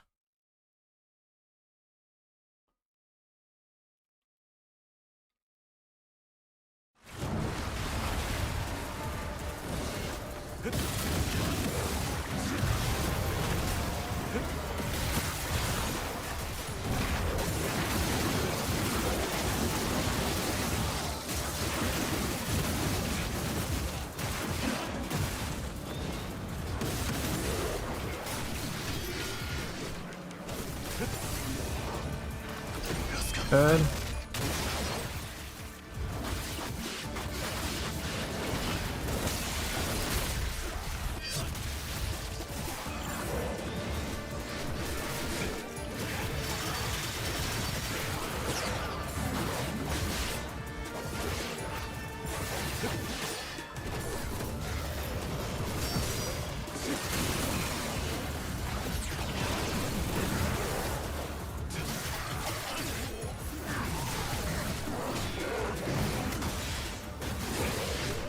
Anyone delimbed? And the answer is no.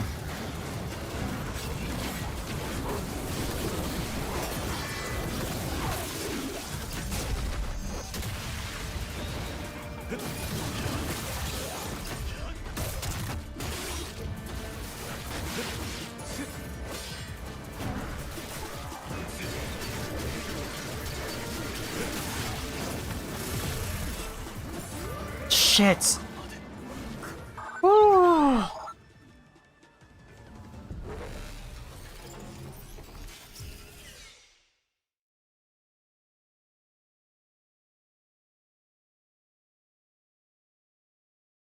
I like after Ninja Gaiden 4. I personally like Ninja Gaiden 3 Razor's Edge the most.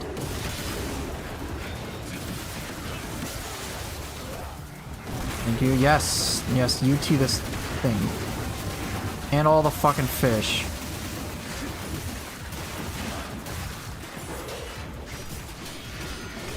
God.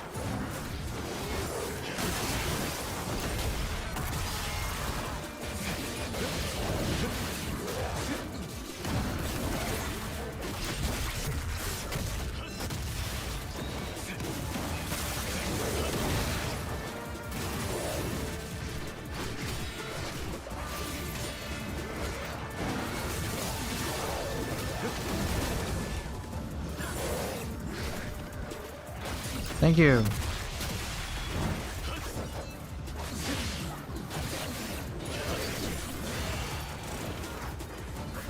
Okay, what's happening? What's happening? I need to see.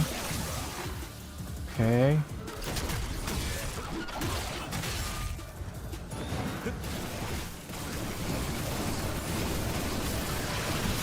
Oh, I thought that would sequence well.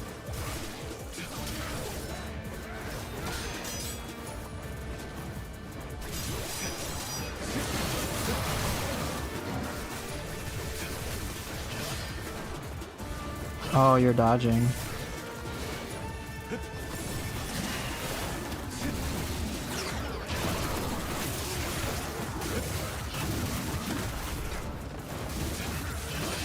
Damn, they're so tanky. Ah.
No, I'm trying to do it. I'm trying to do the thing.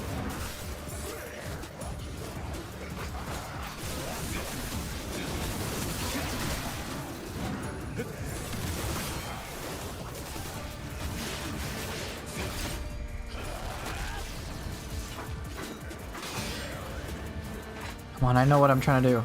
Come on. No, don't do that. I want to do 360. I'm going to keep doing it until I get it. That's better.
Can't tell what's happening. It's getting a little stressful.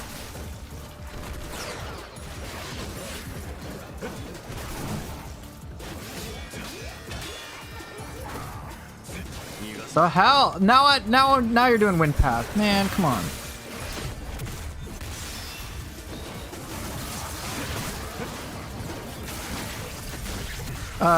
B stands for black.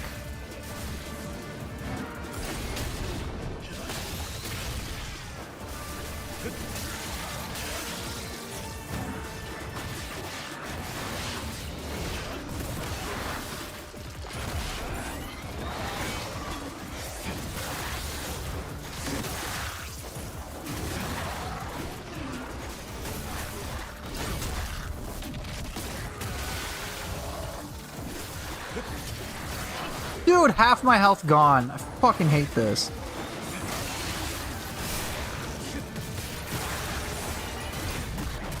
That stupid dog grab does it. Oh, great.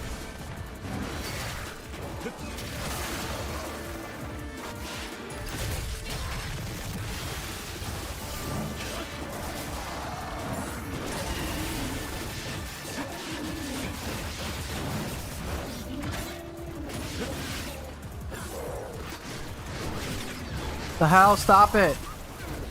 No! I'm not trying to do a plunge attack. I'm trying to do the gleam. Why? Fucking game, come on. That's the seventh. That's like the second time that's happened. I'm like, no, I'm in the air. Mid-air gleam Y, please. Ugh.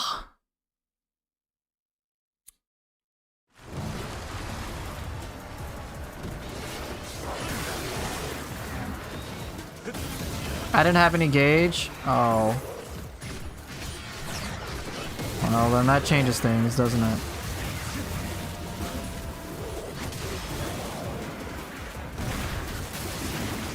I thought I had it.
The hell? What are you doing? Why would you go for the fucking gates? No! Oh! It throws me off, bro.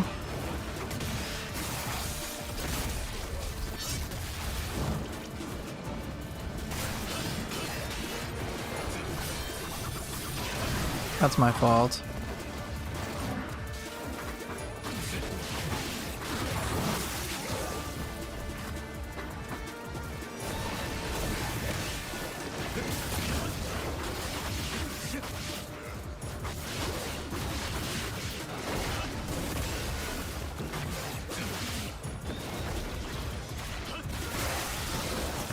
Where are you going? Where are you going? Seriously.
Dude!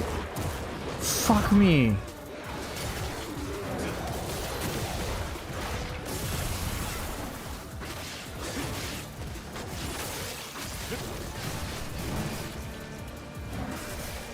What are you? What is this? Dude! Okay.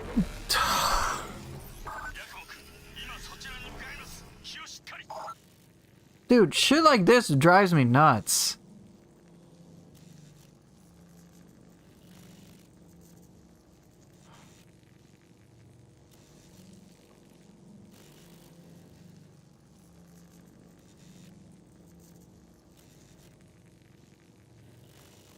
Shurikens killed him, no OT for me. That's, like, fine. It's not about the OT. It's that my character was like, oh, I'm gonna target something no enemy whatsoever. I'm like, dude, just, like, focus on the battle.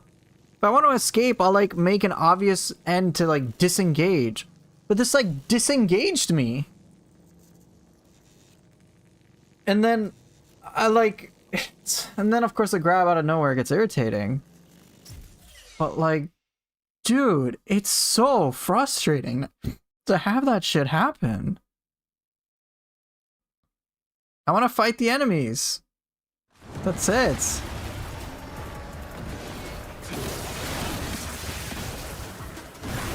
I hate the targeting sometimes. Like, no, do not exit this battle, okay?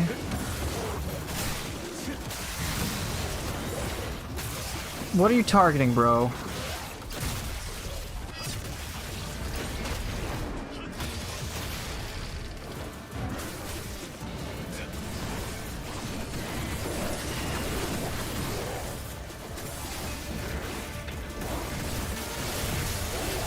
Okay, of course, no iframes.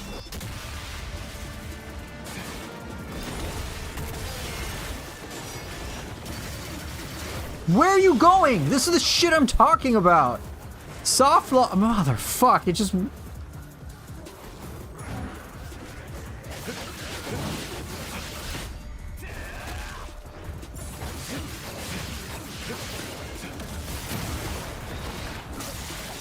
No, for the love of God. Dude, targeting this is just not cool.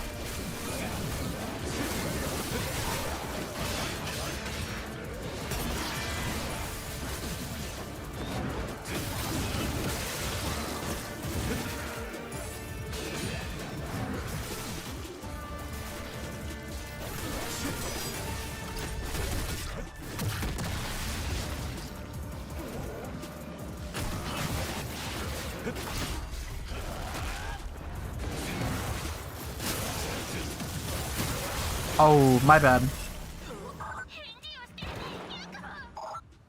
I don't mind that, like, no matter what I targeted, I'd die. It's okay if I die. The death isn't the issue. It's like, the game just took me away from the fight and, like, went to target, like, a wall. And I'm like, what the fuck, dude? Like, I'm okay with Vangelfs overall. Like, I think they're good enemies. They're tough. They're pretty fair. They'll kick my ass. That's fine. And even their whole, like, jump and grab thing is pretty telegraphed. So, like, if I die to a Vangelf, it's because I suck. And that's fine. It's just when it's like, alright, I'm gonna go for this enemy. And then the game's like, oh, there are no enemies on screen. And therefore, we're gonna have you go towards this random direction. I'm like, you fucking kidding me? And this isn't just happened to, like, the moments like this. It's also been like when I fight a bunch of pots and the fish pot's the only thing on screen. The only thing on screen. The only enemy on screen. And the game is like, oh, I know you can attack this pot because it's right fucking there. Even the soft lock cursor is there with, like, you know, the little yellow square thingy. But then the game's like, ah, fuck you. I'm like, what the shit is this? That, without a doubt, drives me insane.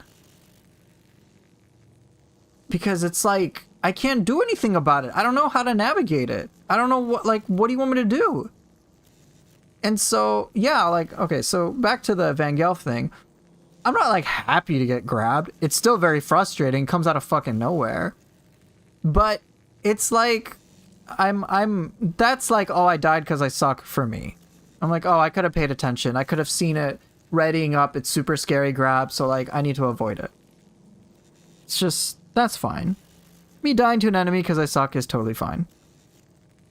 Right, it's the Vangelf special. I made a whole clip about it on YouTube. The Vangelf experience. They grab you out of fucking nowhere, and then they kill you immediately afterwards. That's what they do.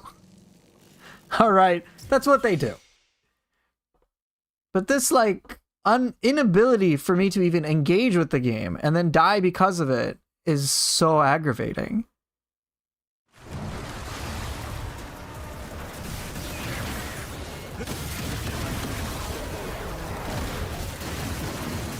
Yo, okay, if you aren't having targeting issues, I need to figure out what the fuck you're doing.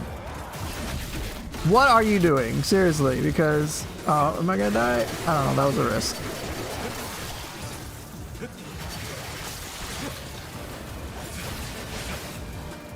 Oh, oops, I didn't want to do that, but whatever. I guess I'll take it.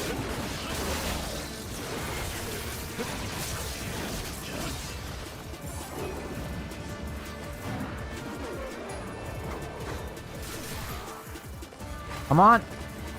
Oh, shit.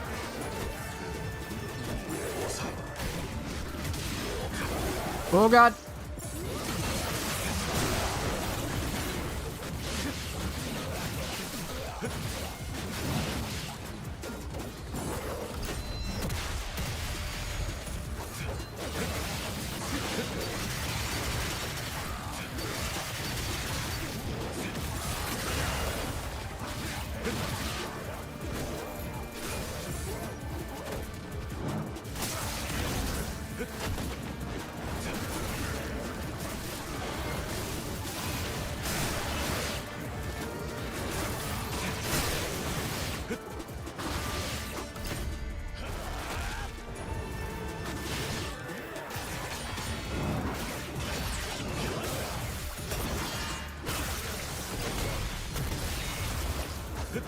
What the hell? Why are you targeting a wall? There's enemies, bro!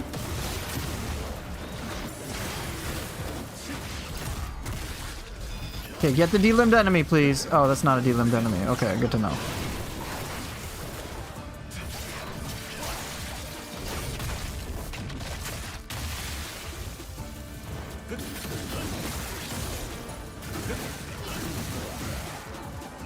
Thank you. Wrong combo. Shit, my fault, my fault. That's my fault. Gleam Air Y if my camera tries to fuck with me. Use Air Katana BRY and Shuriken to give you time to reposition it. All right, you'll UT. Okay, so you use those things. Okay.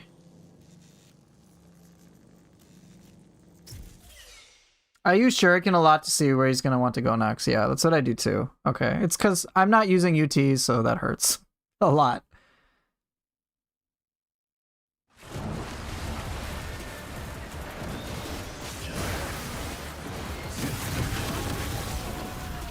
I think not using it is a waste. I mean, you're right.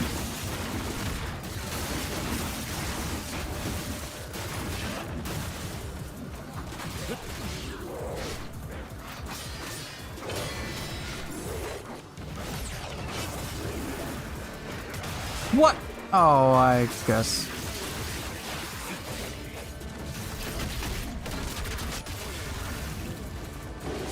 Oh god, that was bad. That was me just willy-nilly throwing it out. Right, yeah, I know. I know the UT thing. I could use more UTs. I just don't really want to right now. I'm not like anti-UT, it's just... I'm not anti-UT. I'll use it from time to time. I just want to make sure I can beat the encounter in a way I'm content with. So like, I'll use it now, because... Oh, come on. Stop it. No. Gimme. Yes, use it on the entire fucking group. Like, this is fine because there's a bunch of cannon fodder. I don't give a fuck about them. Shit, shit, shit, shit.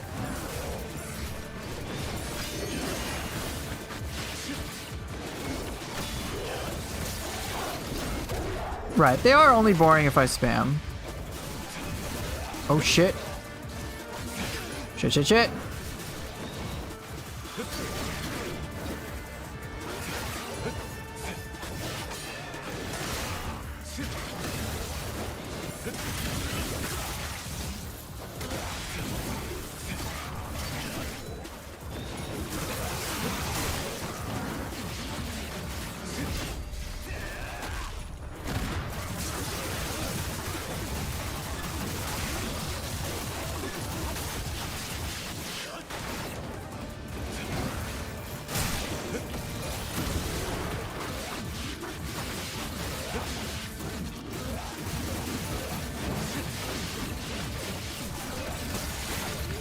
No, get that. Thank you, thank you, thank you, thank you. Good, good, good, good, good.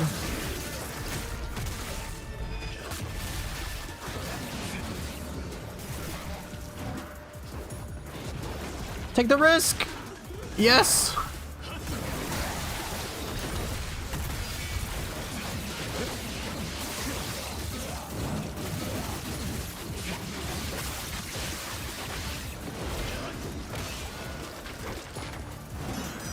Okay, what's going on? What's going on? What's going on? Need to evaluate.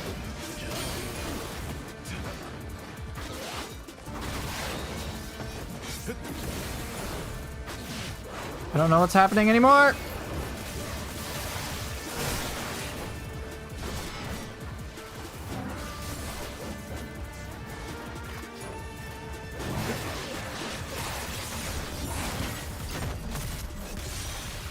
Okay, good.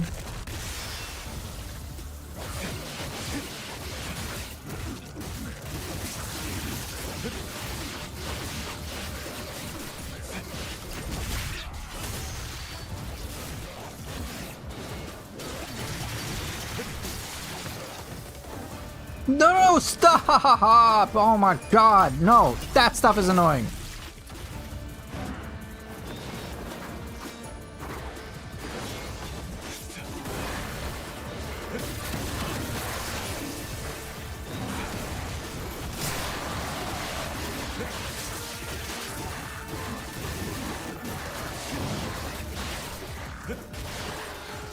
Stop it. No, that's bad. This is bad. This is bad. We don't know what you're doing.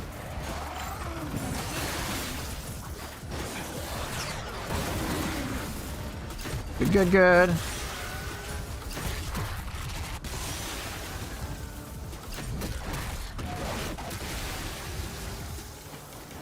Yes, I'm gonna beat that dog. Pummel it to death, bro. Yes.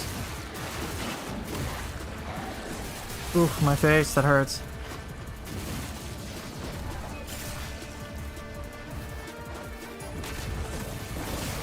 I fucked up.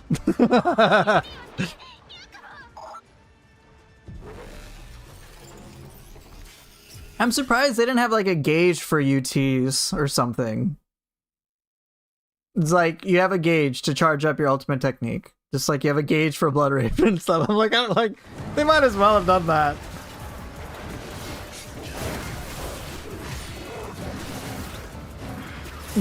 But whatever. I mean, who knows? They probably thought of that. I like using UTs from time to time. It's just, I want to sprinkle them in, and sometimes I'm like, no, I want to, like, there's some encounters I'll definitely use UTs for, because it feels satisfying, but like for fish, I don't give a fuck about them. Why don't combo those shitheads? Right, like, it, aww. Can I recover? Let's find out.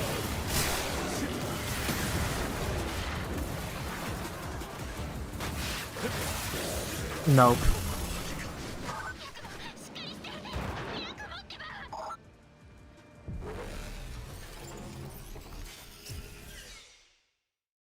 I mean, ultimately, I think having, like, the UTs is obviously a choice. I don't use it as often, but I think it's fine.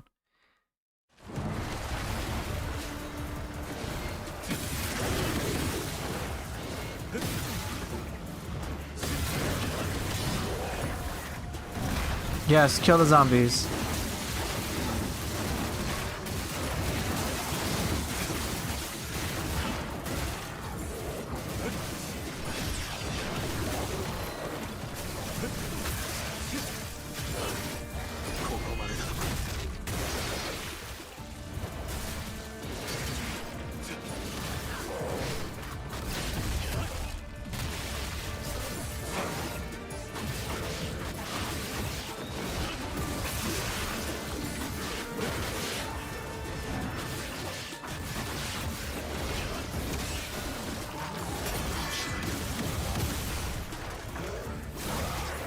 Dude, I should have done a freaking vaulting.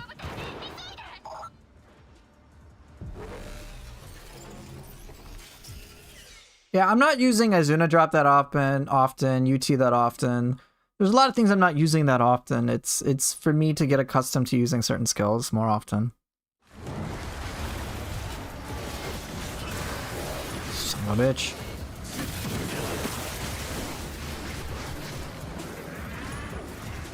Kill the freaking gate. I want the gate dead. And the fish dead.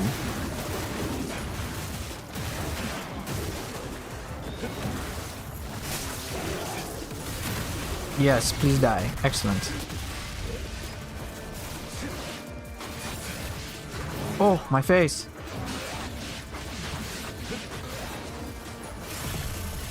Oh, full Togers!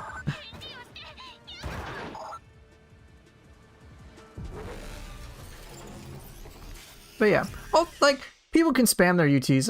I'm not really paying attention to how other people play. They play however they want. As long as I can play the way I like, I'm good. Really. I'm not here to talk about, like, whatever. People play however the hell they want. Oh shit, he depleted my gauge. Oh! I like how everything in Razor's Edge feels earned except for the side spin. Touché.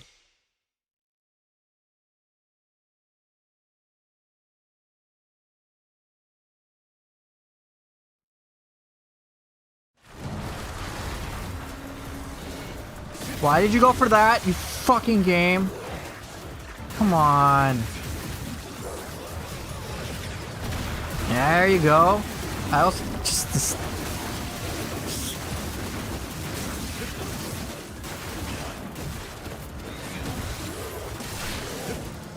How are you targeting? Target this shithead. Thank you.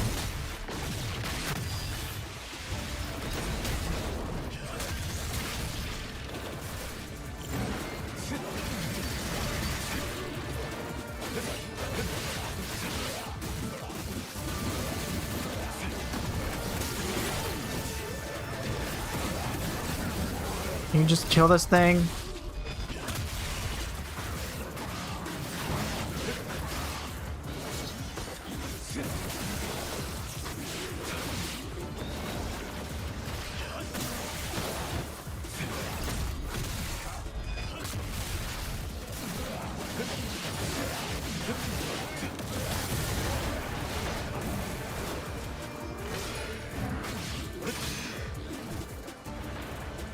Thank you.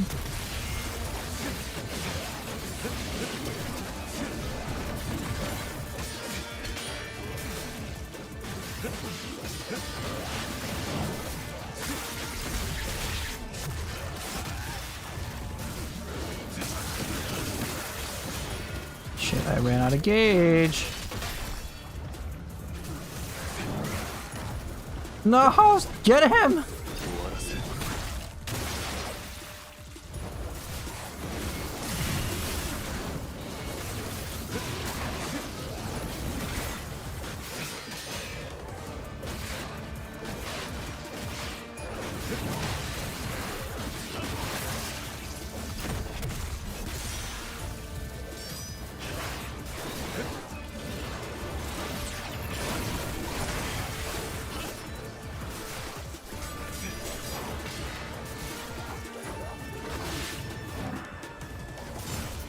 Hey, what you doing?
Come on, just take out the dogs.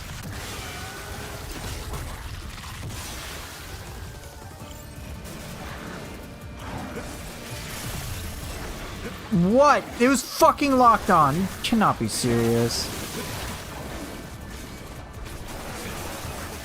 What hit? Did he? Oh, I guess he hit me. Come on, I was locked onto the dog. Ugh. Oh, I prefer Yakumo in this game too.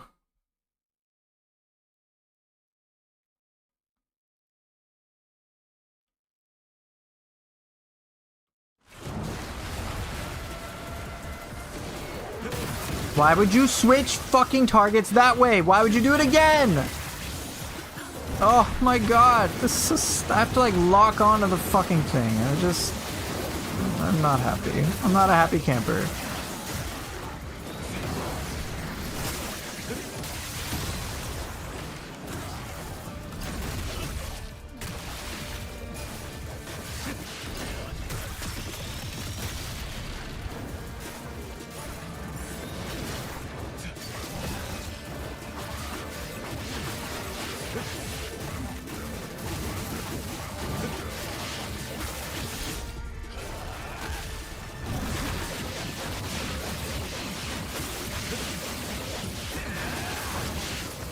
Damn it, wrong fucking weapon, no!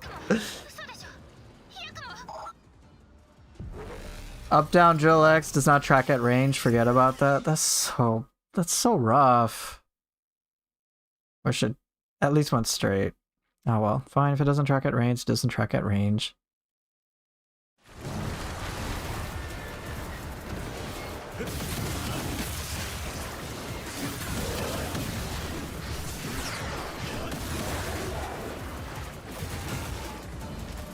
Just kill a fucking gate. Thank you. Go! Yes! I love that. Thank you.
Damn it, he got me good.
This is scary, man. What? Oh wait, are you about to die?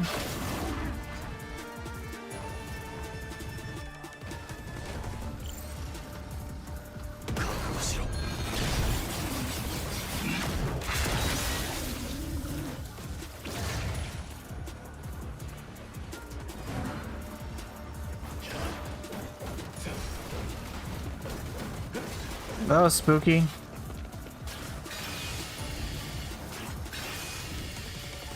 I'm not saving that. I'm not very happy with all that. Especially towards the end.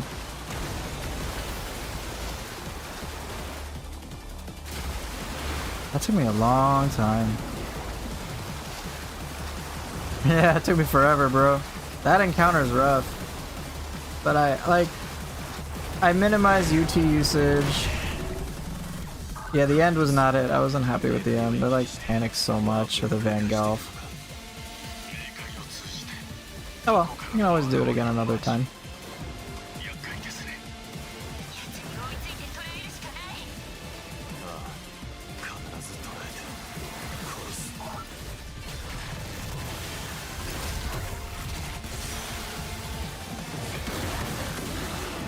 Wrong move.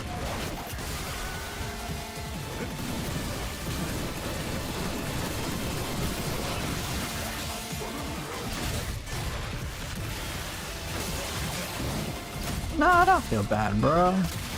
It's cool. I made the choice.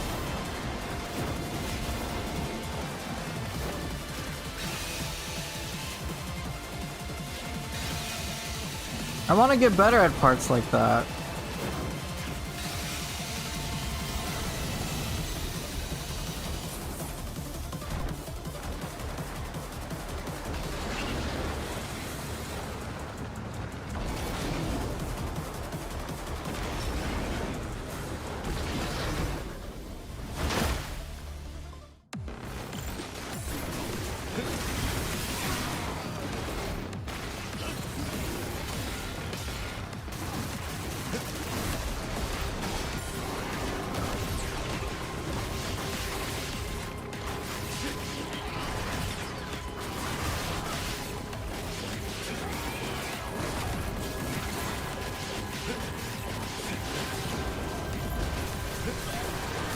Oops, I should have dodged up. That's my bad.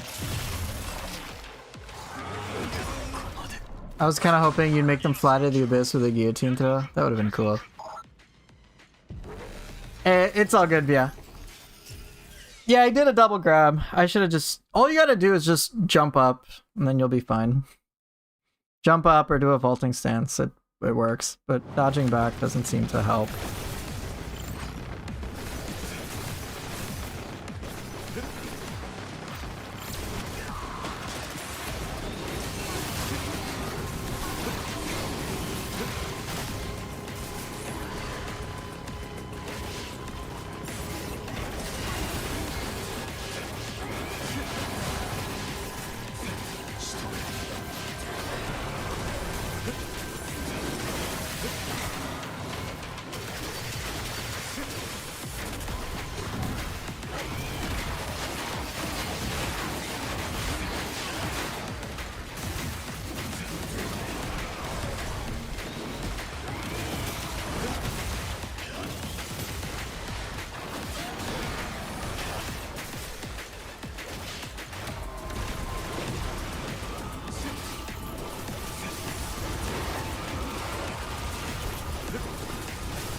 Kage BRY finisher?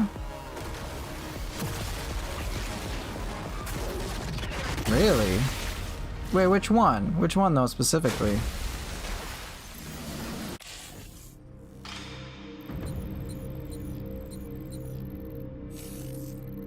$39 deaths, I got a B rank. That's pretty funny.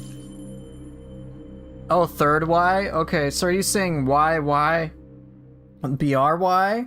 Or are you saying XX BRY?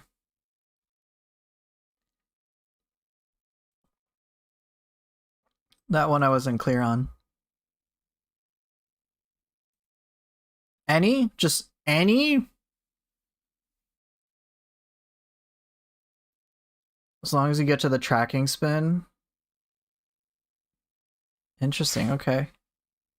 39 deaths. Cool.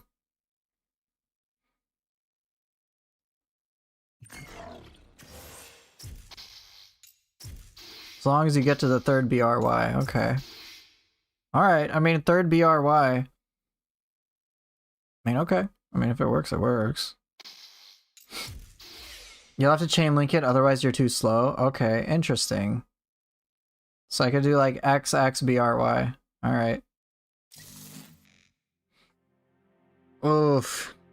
But it makes them get out flopping right away. That's so cool. That's a really cool discovery. Same with what I remember you talked about with Kurobo for the drill to kind of like parry him when he's in the air and tries to hit you, just to knock him out.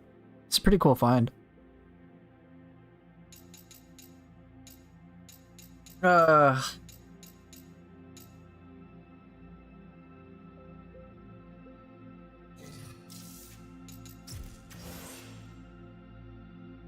In this case, it's just about smacking, no parry involved. That's so cool.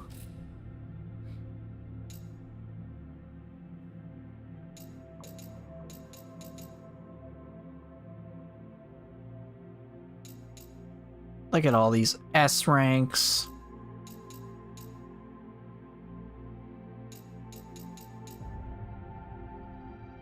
I got an untouchable. Cool. Oh, that's probably because I just did Nimpo crap. Kagachi with Ryu. Man, that enemy encounter in chapter 10 is so rough. But I also, like, didn't use Berserk Gauge. Basically the entire time. Except the very end for a Malhurk. Could I have just wiped that last wave? Yeah, absolutely. Absolutely, without a doubt. I want to get to the place where I can use those things, but I don't have to, so I can just make like a conscious decision about whether I want to style on them or not. And more often than not, I'll pick the style option. Velato can be abused with drill pretty bad. He's still a horrible fight. Touche. Damn. Well, if I have takeaways from that chapter 10 thing, I think the biggest frustration wasn't dying. Like, if I died, there were many times where it was just like, I died because I suck. But there were a lot of times where it's like my character just wouldn't cooperate with what I wanted him to do. And those would be in two parts. One, I'm just fudging up the controls, and that's on me. Second, he just targets a wall instead of any of the enemies that exist, and I'm just like, oh dear God.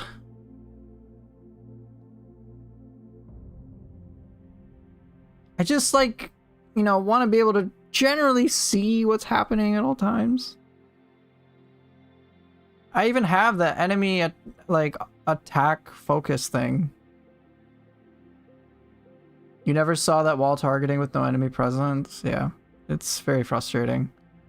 Or it's like, it's so aggravating when it's like, oh, here's the only enemy on screen. It's the only thing. It's soft locked on some respect, and then my character is like, nah, fuck that. And it's just so illogical, and it throws me off. And it's like, look, just target, like, it's bad enough when stuff doesn't target what I want to. At least it's targeting something. But if there's something on screen to fight and to kill, and my character's like, no, I'm not going to target anything, And I'm like, bro, what the hell is this? Like, for real. Like, if I'm outside of combat and then I'm hitting walls, then I'm like, okay, that's fine. It's because there's no enemies. But if there's actively enemies trying to kill me and it's there and I'm in the arena, like, dude, just go for the enemies. It's not complicated, you know? So yeah. Obviously, if you have settings that are suitable for you that work, I would like to use them to just have a more fun time. Because this shit gets on my nerves so much.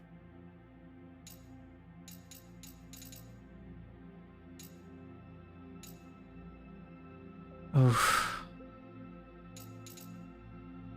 But Yakumo wants to hit inanimate objects? Yeah, very clearly. Oh yeah, what was that, Purgatory? Purgatory 5? Oh my god, it's 25 of these shits. It's just all enabled in camera settings. Should be same as yours. Okay. Here, let's do this for fun.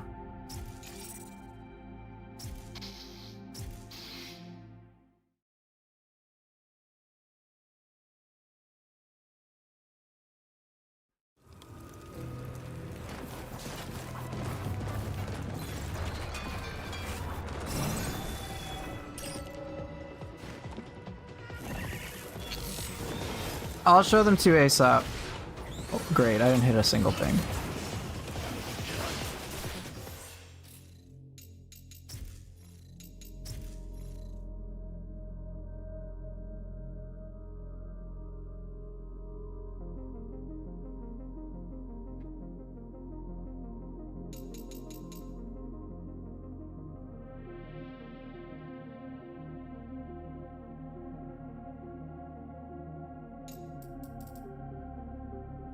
Okay, cam distance 10.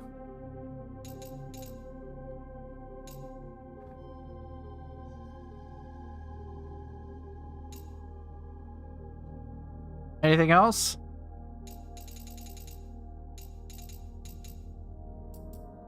Alright, whatever. If this is what's helped you, then I'm gonna keep it.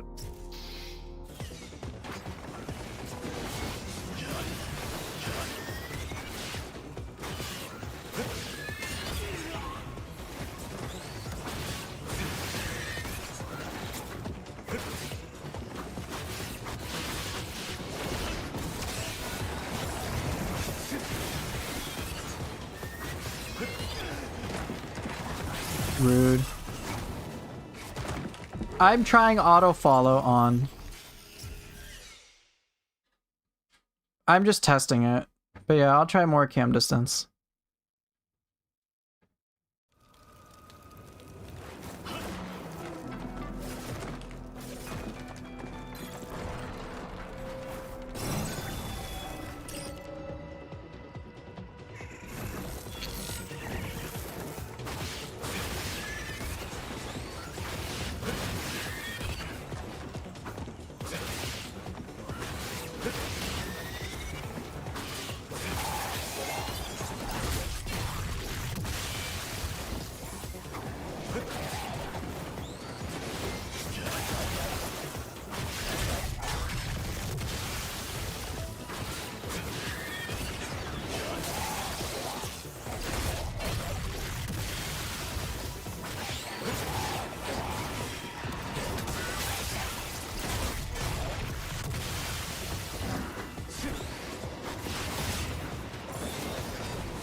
Alright, I'll try that out. Maybe that will help.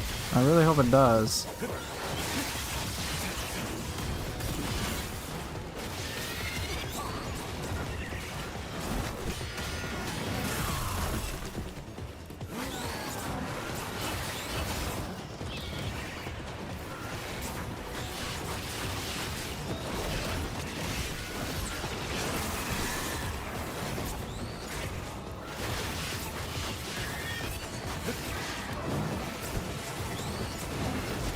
helps.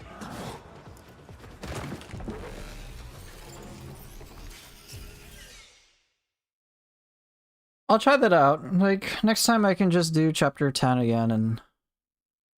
Yeah. If it helps visibility, that might help by proxy too. I'll try it out. If it works for you and it works well, then that's what's most important to me.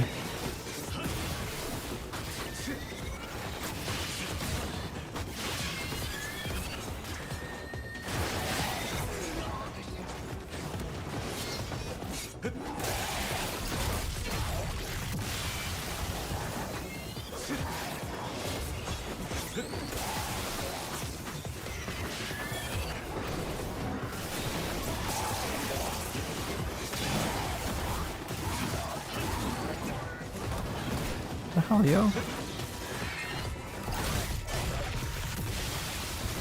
Right, my view is a lot wider, so if that, you know, if that helps, that helps.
Does Neo 1 have more build variety than Neo 2? No, absolutely not.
Ta-da!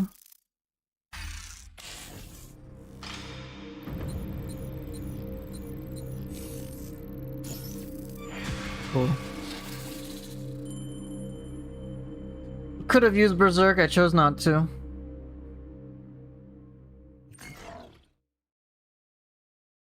Is there anything Neo 1 does better than? Haven't played it. Maybe things are more generous with key recovery. I don't know. With key pulse, you can get more key back.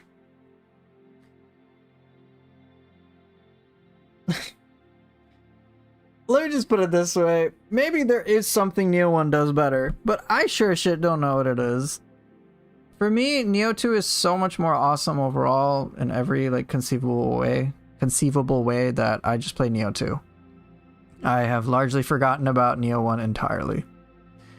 We can make some arguments about all sorts of details that frankly I just forgot about and don't really care for. For me, Neo 2 is the definitive sequel. If you are curious about story, some people say Neo 1 story is better. There's player versus player PvP on there. There's 1,000 floors of the underworld equivalent. I don't know, it's just all kind of it's not that meaningful to me. So For me, Neo 2 is just better in every meaningful way to me. I like after playing Neo 2, there's no need for me to go back to Neo 1 ever. And I hope that Neo 3 will basically be like, will dethrone Neo 2 from that spot.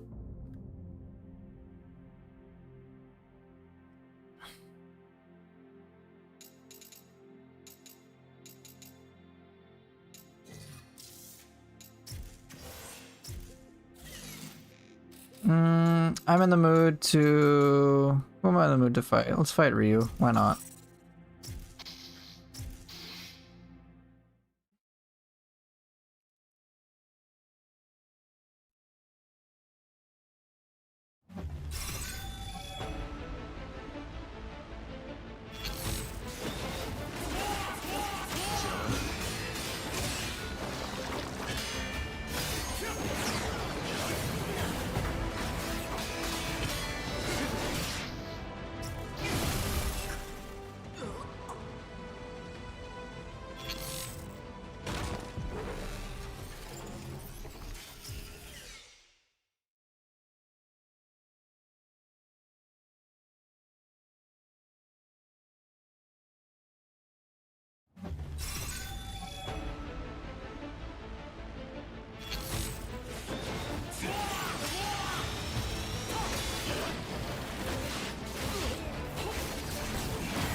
They did add a equivalent of Flying Swallow in Neo 3. Alright, screw this. I'm just gonna give up.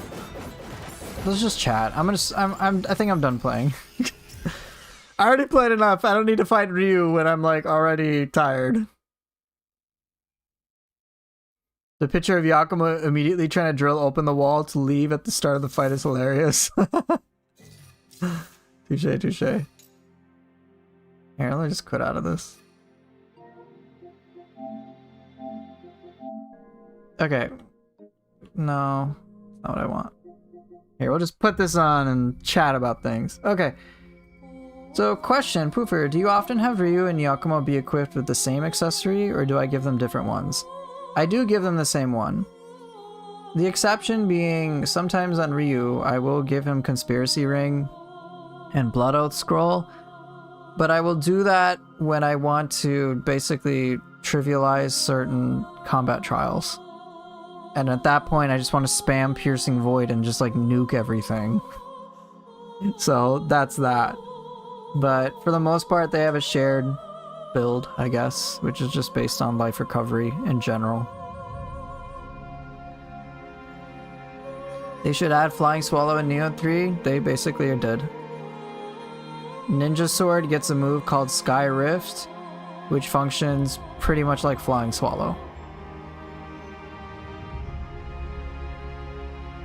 Another hot take, Talisman should cost only one slot. Yeah, that's quite the take.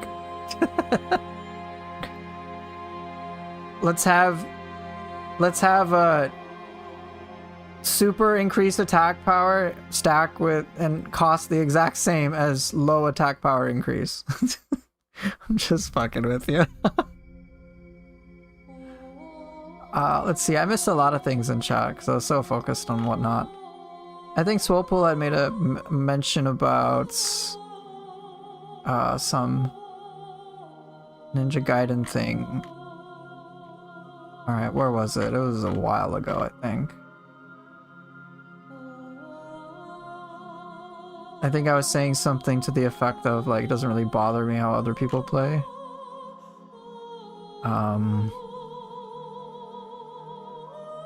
Oh yeah, Swolepool had said, I only care about how other people play because it informs the next game's design. Ah, touche. Of course, I can't tell people how to play, but it's worth paying attention to how they play and what people complain about. Makes sense, makes sense. Like Ninja Gaiden 5 will definitely have way more Ryu, which is good, stuff like that, okay. I think Essence is fine, it's the UT looping that I think is generally bad design. Yeah, it gets boring.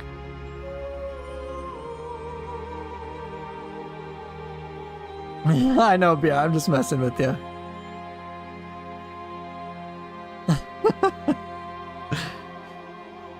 But yeah.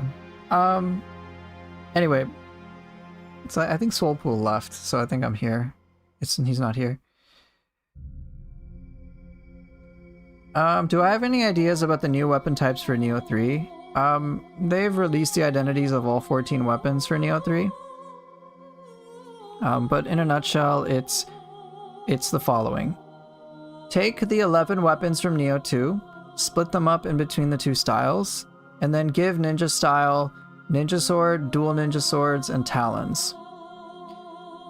For quite a few people, the fact that it's Ninja Sword versus Sword means to them that it's not the same. Or sorry, it's the same weapon type. It's like, oh, Sword and Ninja Sword! It's the same thing! Team Ninja didn't introduce new weapon types. I would say on the surface, yes, of course, Sword and Ninja Sword, the name doesn't suggest that much of a difference. But in practicality, in my opinion, they're going to play very differently. Simply because ninja style weapons function overall very differently compared to samurai styles. Just because they're on ninja style. So there is like, let's just put it this way. Ninja style is Ninja Gaiden. Samurai style is what you're used to from Neo. Ninja style Ninja Sword can do Sky Rift or Flying Swallow. Samurai style cannot. Ninja style is like, Ninja Sword's pretty wild. How do ninja style weapons get more active skills? They usually have different slots, and there's also, you have the skills for your mid-air combat, which is a big thing. So and one thing I see, right, in Samurai you have 3 stances, hold on. There's been no word on DLC release? No, not as far as I know. I know nothing about that.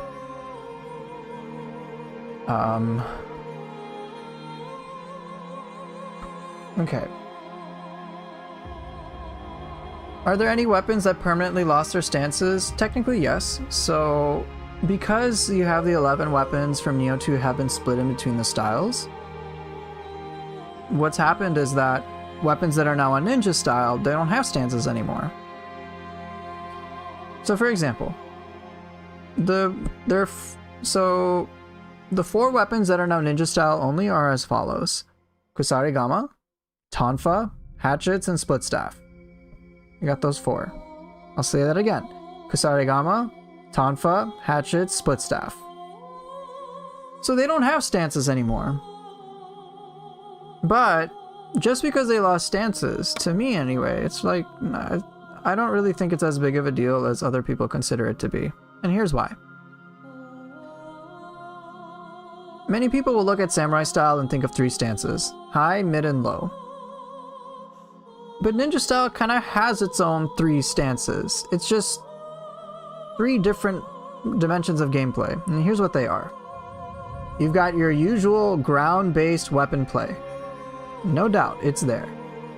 But you also have your mid-air stuff, which is a big part of ninja style. You can do things like air dodges, there's air sequences, and so on. And then last, don't forget there's ninjutsu. Ninja style is not just, hey, I use weapons. If you just use ninja style for pure weapon play, it's gonna feel bad. Ninja style becomes its own thing once you are taking advantage of ground play, air play, and ninjutsu all at the same time. I mean, could you imagine if someone said, hey, you know, samurai style sucks because I only play in mid stance? You'd be like, bruh, there's high stance and low stance. You're like missing out on 2/3 of the entire weapon. What are you doing? In my opinion, it's the same thing with ninja style, where it's like ground, like you see the martial arts and it's like, okay, the list isn't that long. That's true. But it's like, bro, hold up. You got air combos, and let's not forget how you weave in ninjutsu to create your own custom sequences at the same time. You also have air dodge. You can footstool jump and shit. Like, it's pretty complex. And so I'm not that, for those reasons alone, I'm not that concerned about ninja style feeling lesser than samurai style. it just felt different.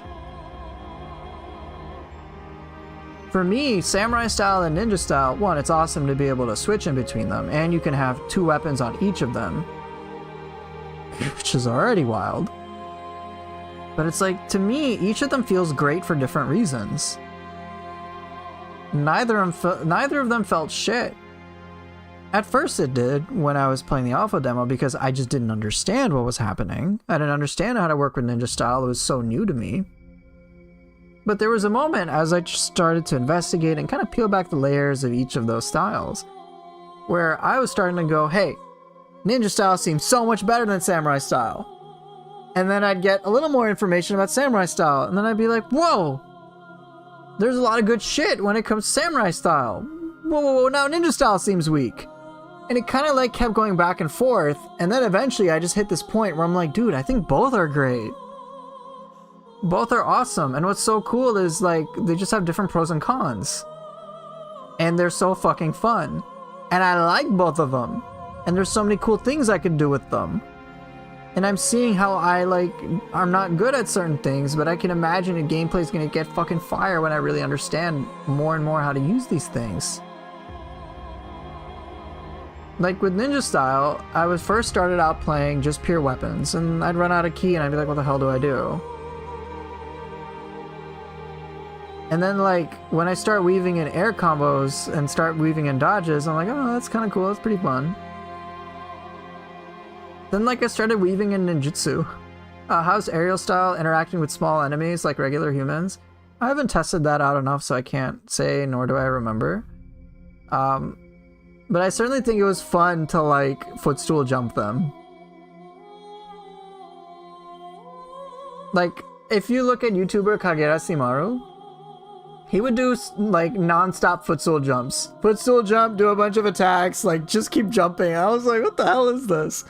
And then like he'd do the dual ninja swords, like spinning drill to the bottom. I'm like, this looks so cool.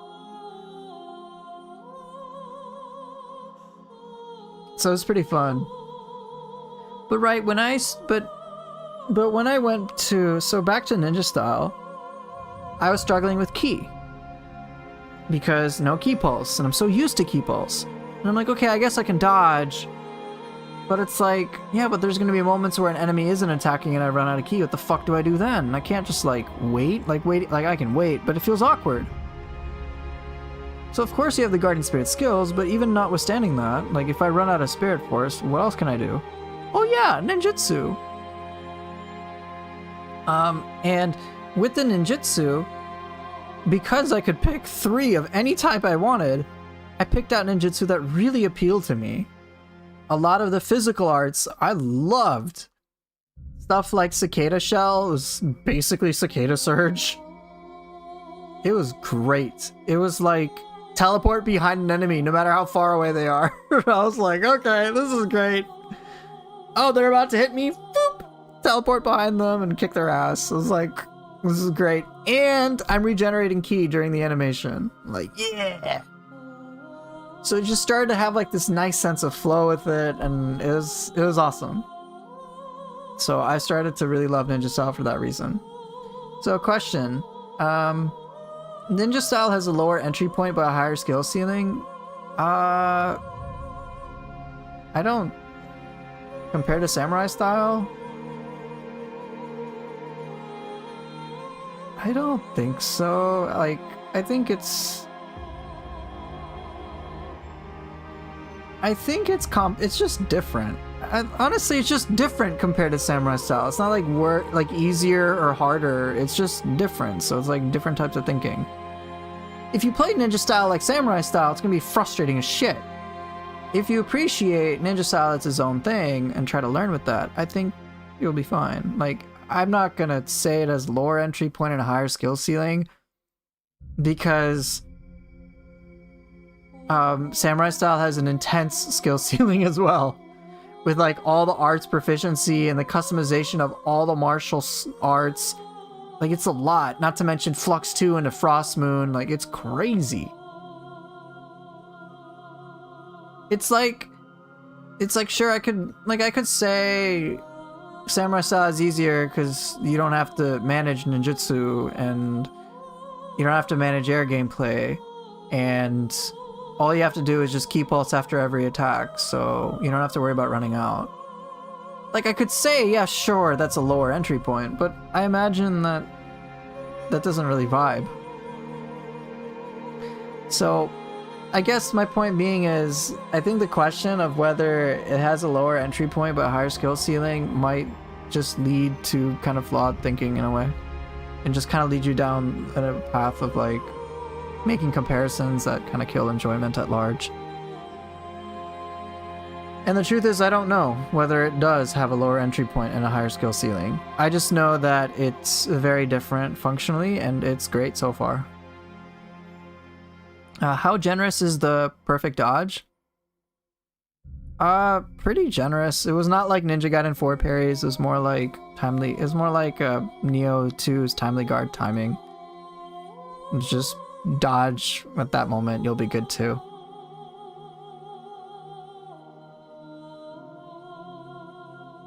Your attack is almost a sheet of ice right now. I almost ate it. Damn, I'm glad you're okay. It's worth pointing out, ninja style has poopy damage if from the front. So if you go in thinking, beginner style, when you have to fight to get behind enemies, yeah, you are meant to be very mobile. You are meant to try to hit enemies from behind. It's a very different style of play altogether. And I like it. That's what I wanted. I wanted ninja style and samurai style to have different pros and cons and to feel great in their own rights and just to be a fun and creative options. And so far, everything has indicated that. So Neo 3 lets you go 6 swords? Yes. You can have sword and dual swords for both styles. So yes, you can have 6 sword play. And so that ought to be fun. As I recall from the last demo, they changed the way you get skill points back to how it was in Neo 1. What do I make of this? Oh, like getting all the locks and whatnot? Honestly, I'm not that attached to... I'm fine with it. It's not that big of a deal.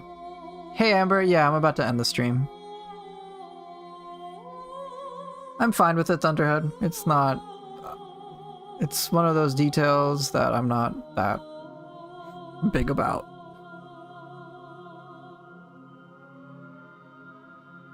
How will Onmyo builds fare, I wonder? I think it's hard for me to say right now just because I don't have enough information. But I imagine Onmyo builds are going to fare just fine. I think the reservations people might have about Onmyo magic getting nerfed or nuked to death or something, I don't... Like, I know there's a big change for how that's working, but...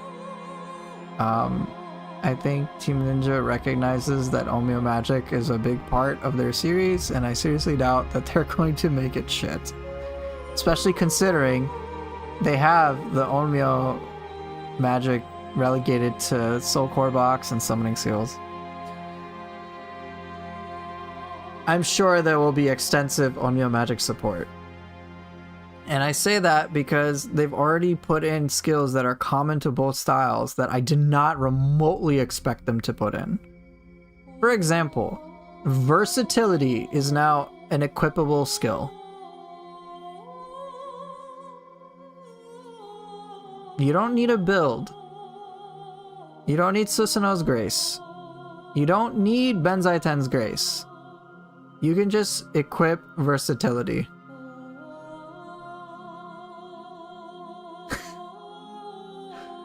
It's a mastery, no doubt, so you can only pick one mastery at a time. But yeah, you can just equip versatility. No joke.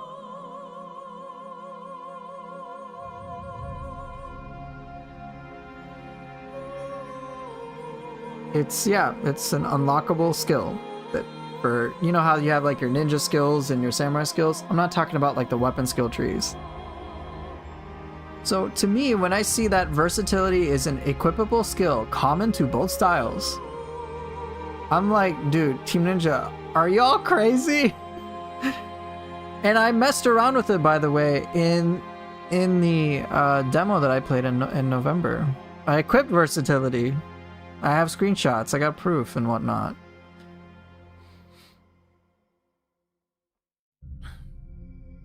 Yeah, now you don't need a set at all for that. You can just equip it. Just jink, enjoy your mastery. You now have versatility. Go have fun. It does make me curious about the builds now. So things like Benzai Ten's Grace, right, and the question will be, what are we gonna get with Graces then? Becoming a god? I know. Who knows what they will do for things like Susanoo's Grace? I don't know. Or for even if they reintroduce Benzai Ten's Grace. I'm pretty sure that, like, to me, that signals that endgame builds are going to be drastically upgraded. Hopefully in very cool ways.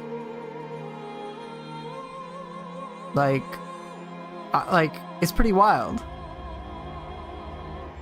mean, think about it. Ninja style is effectively Morishi's Grace, right? Empowered ninjutsu. That is basically what you get. You attack a bunch, you use your ninjutsu, attack a bunch, you get it back. It's Morishi's Grace. It's just given to you.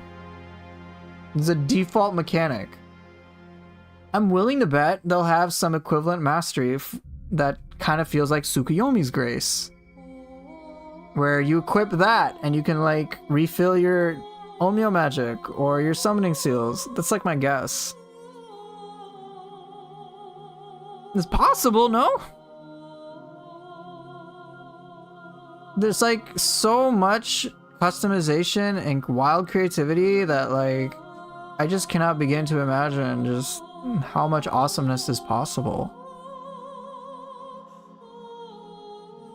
My guess as well, and like there's a lot of concerns I think players have, and I think it's fine to have them, obviously. Oh, Susanoo's Grace? Here, so Swolpool. Morishi's Grace is basically what ninja style does, which is empowered ninjutsu, which is in effect, you use ninjutsu and you get your ninjutsu back by doing lots of attacks. And so it's like a pseudo-infinite thing. Think of it like in Ninja Gaiden 4. You do a bunch of attacks, you fill your blood gauge, and then you can use your blood gauge attacks. All right. It's basically the same principle. Tsukuyomi's Grace is like the same thing except for magic. It's basically like that. So it's like you got a gauge, you fill it up, and then you can use your ninjutsu. There's a gauge, and like there's one for magic. I wouldn't be surprised if they put that in for Neo 3.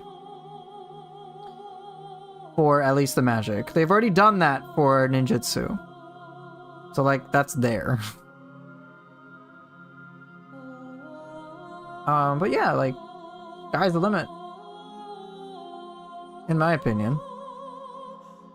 Oh, nice, I got early access to Neo 3 again. This is just the alpha demo. I don't have Neo 3 at all.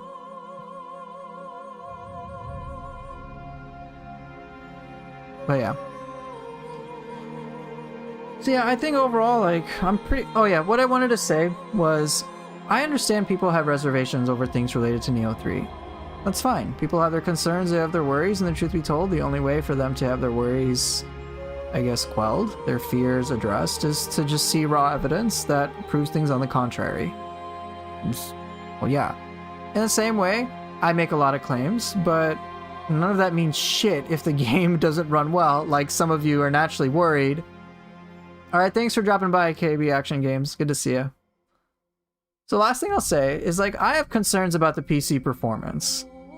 There's not been a good track record of that from a lot of games from Team Ninja. Ninja Gaiden 4 being an exception. So that's obviously nice to see, but naturally, we are gonna want to see that Neo 3 runs well. Totally logical concern. What I personally find a little annoying is that when people take their fears and without concrete evidence in the present, will make an assumption that this will 100% be the reality. Right, Ninja Gaiden 4 does have Platinum Games, right? So I don't know what's going to happen for Neo 3 everything, obviously. I don't know how the performance or optimization is going to be. I have no clue. I have a certain amount of data that leads me to make a certain conclusion, but I'm up in the air. So what I'm gonna do is just wait and see what happens. Not jump to conclusions based on incomplete data. Right, there's obviously negative evidence to suggest that Wolong and Rise of the Ronin could run well. You don't like when people take their anxieties and spread it around as facts? That's crazy. I mean, yes, that's a better way of putting it. Now, obviously, Team Ninja is going to have a demo for us, and this is how I'm ending the stream.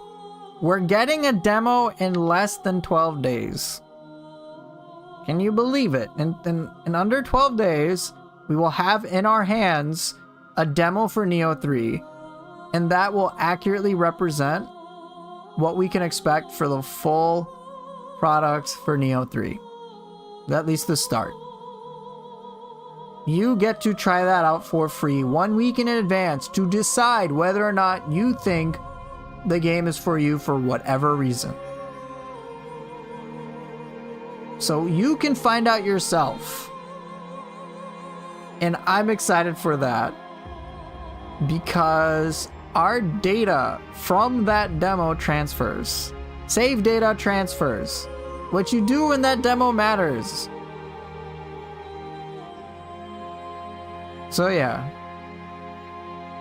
that's how I'm gonna end the stream today.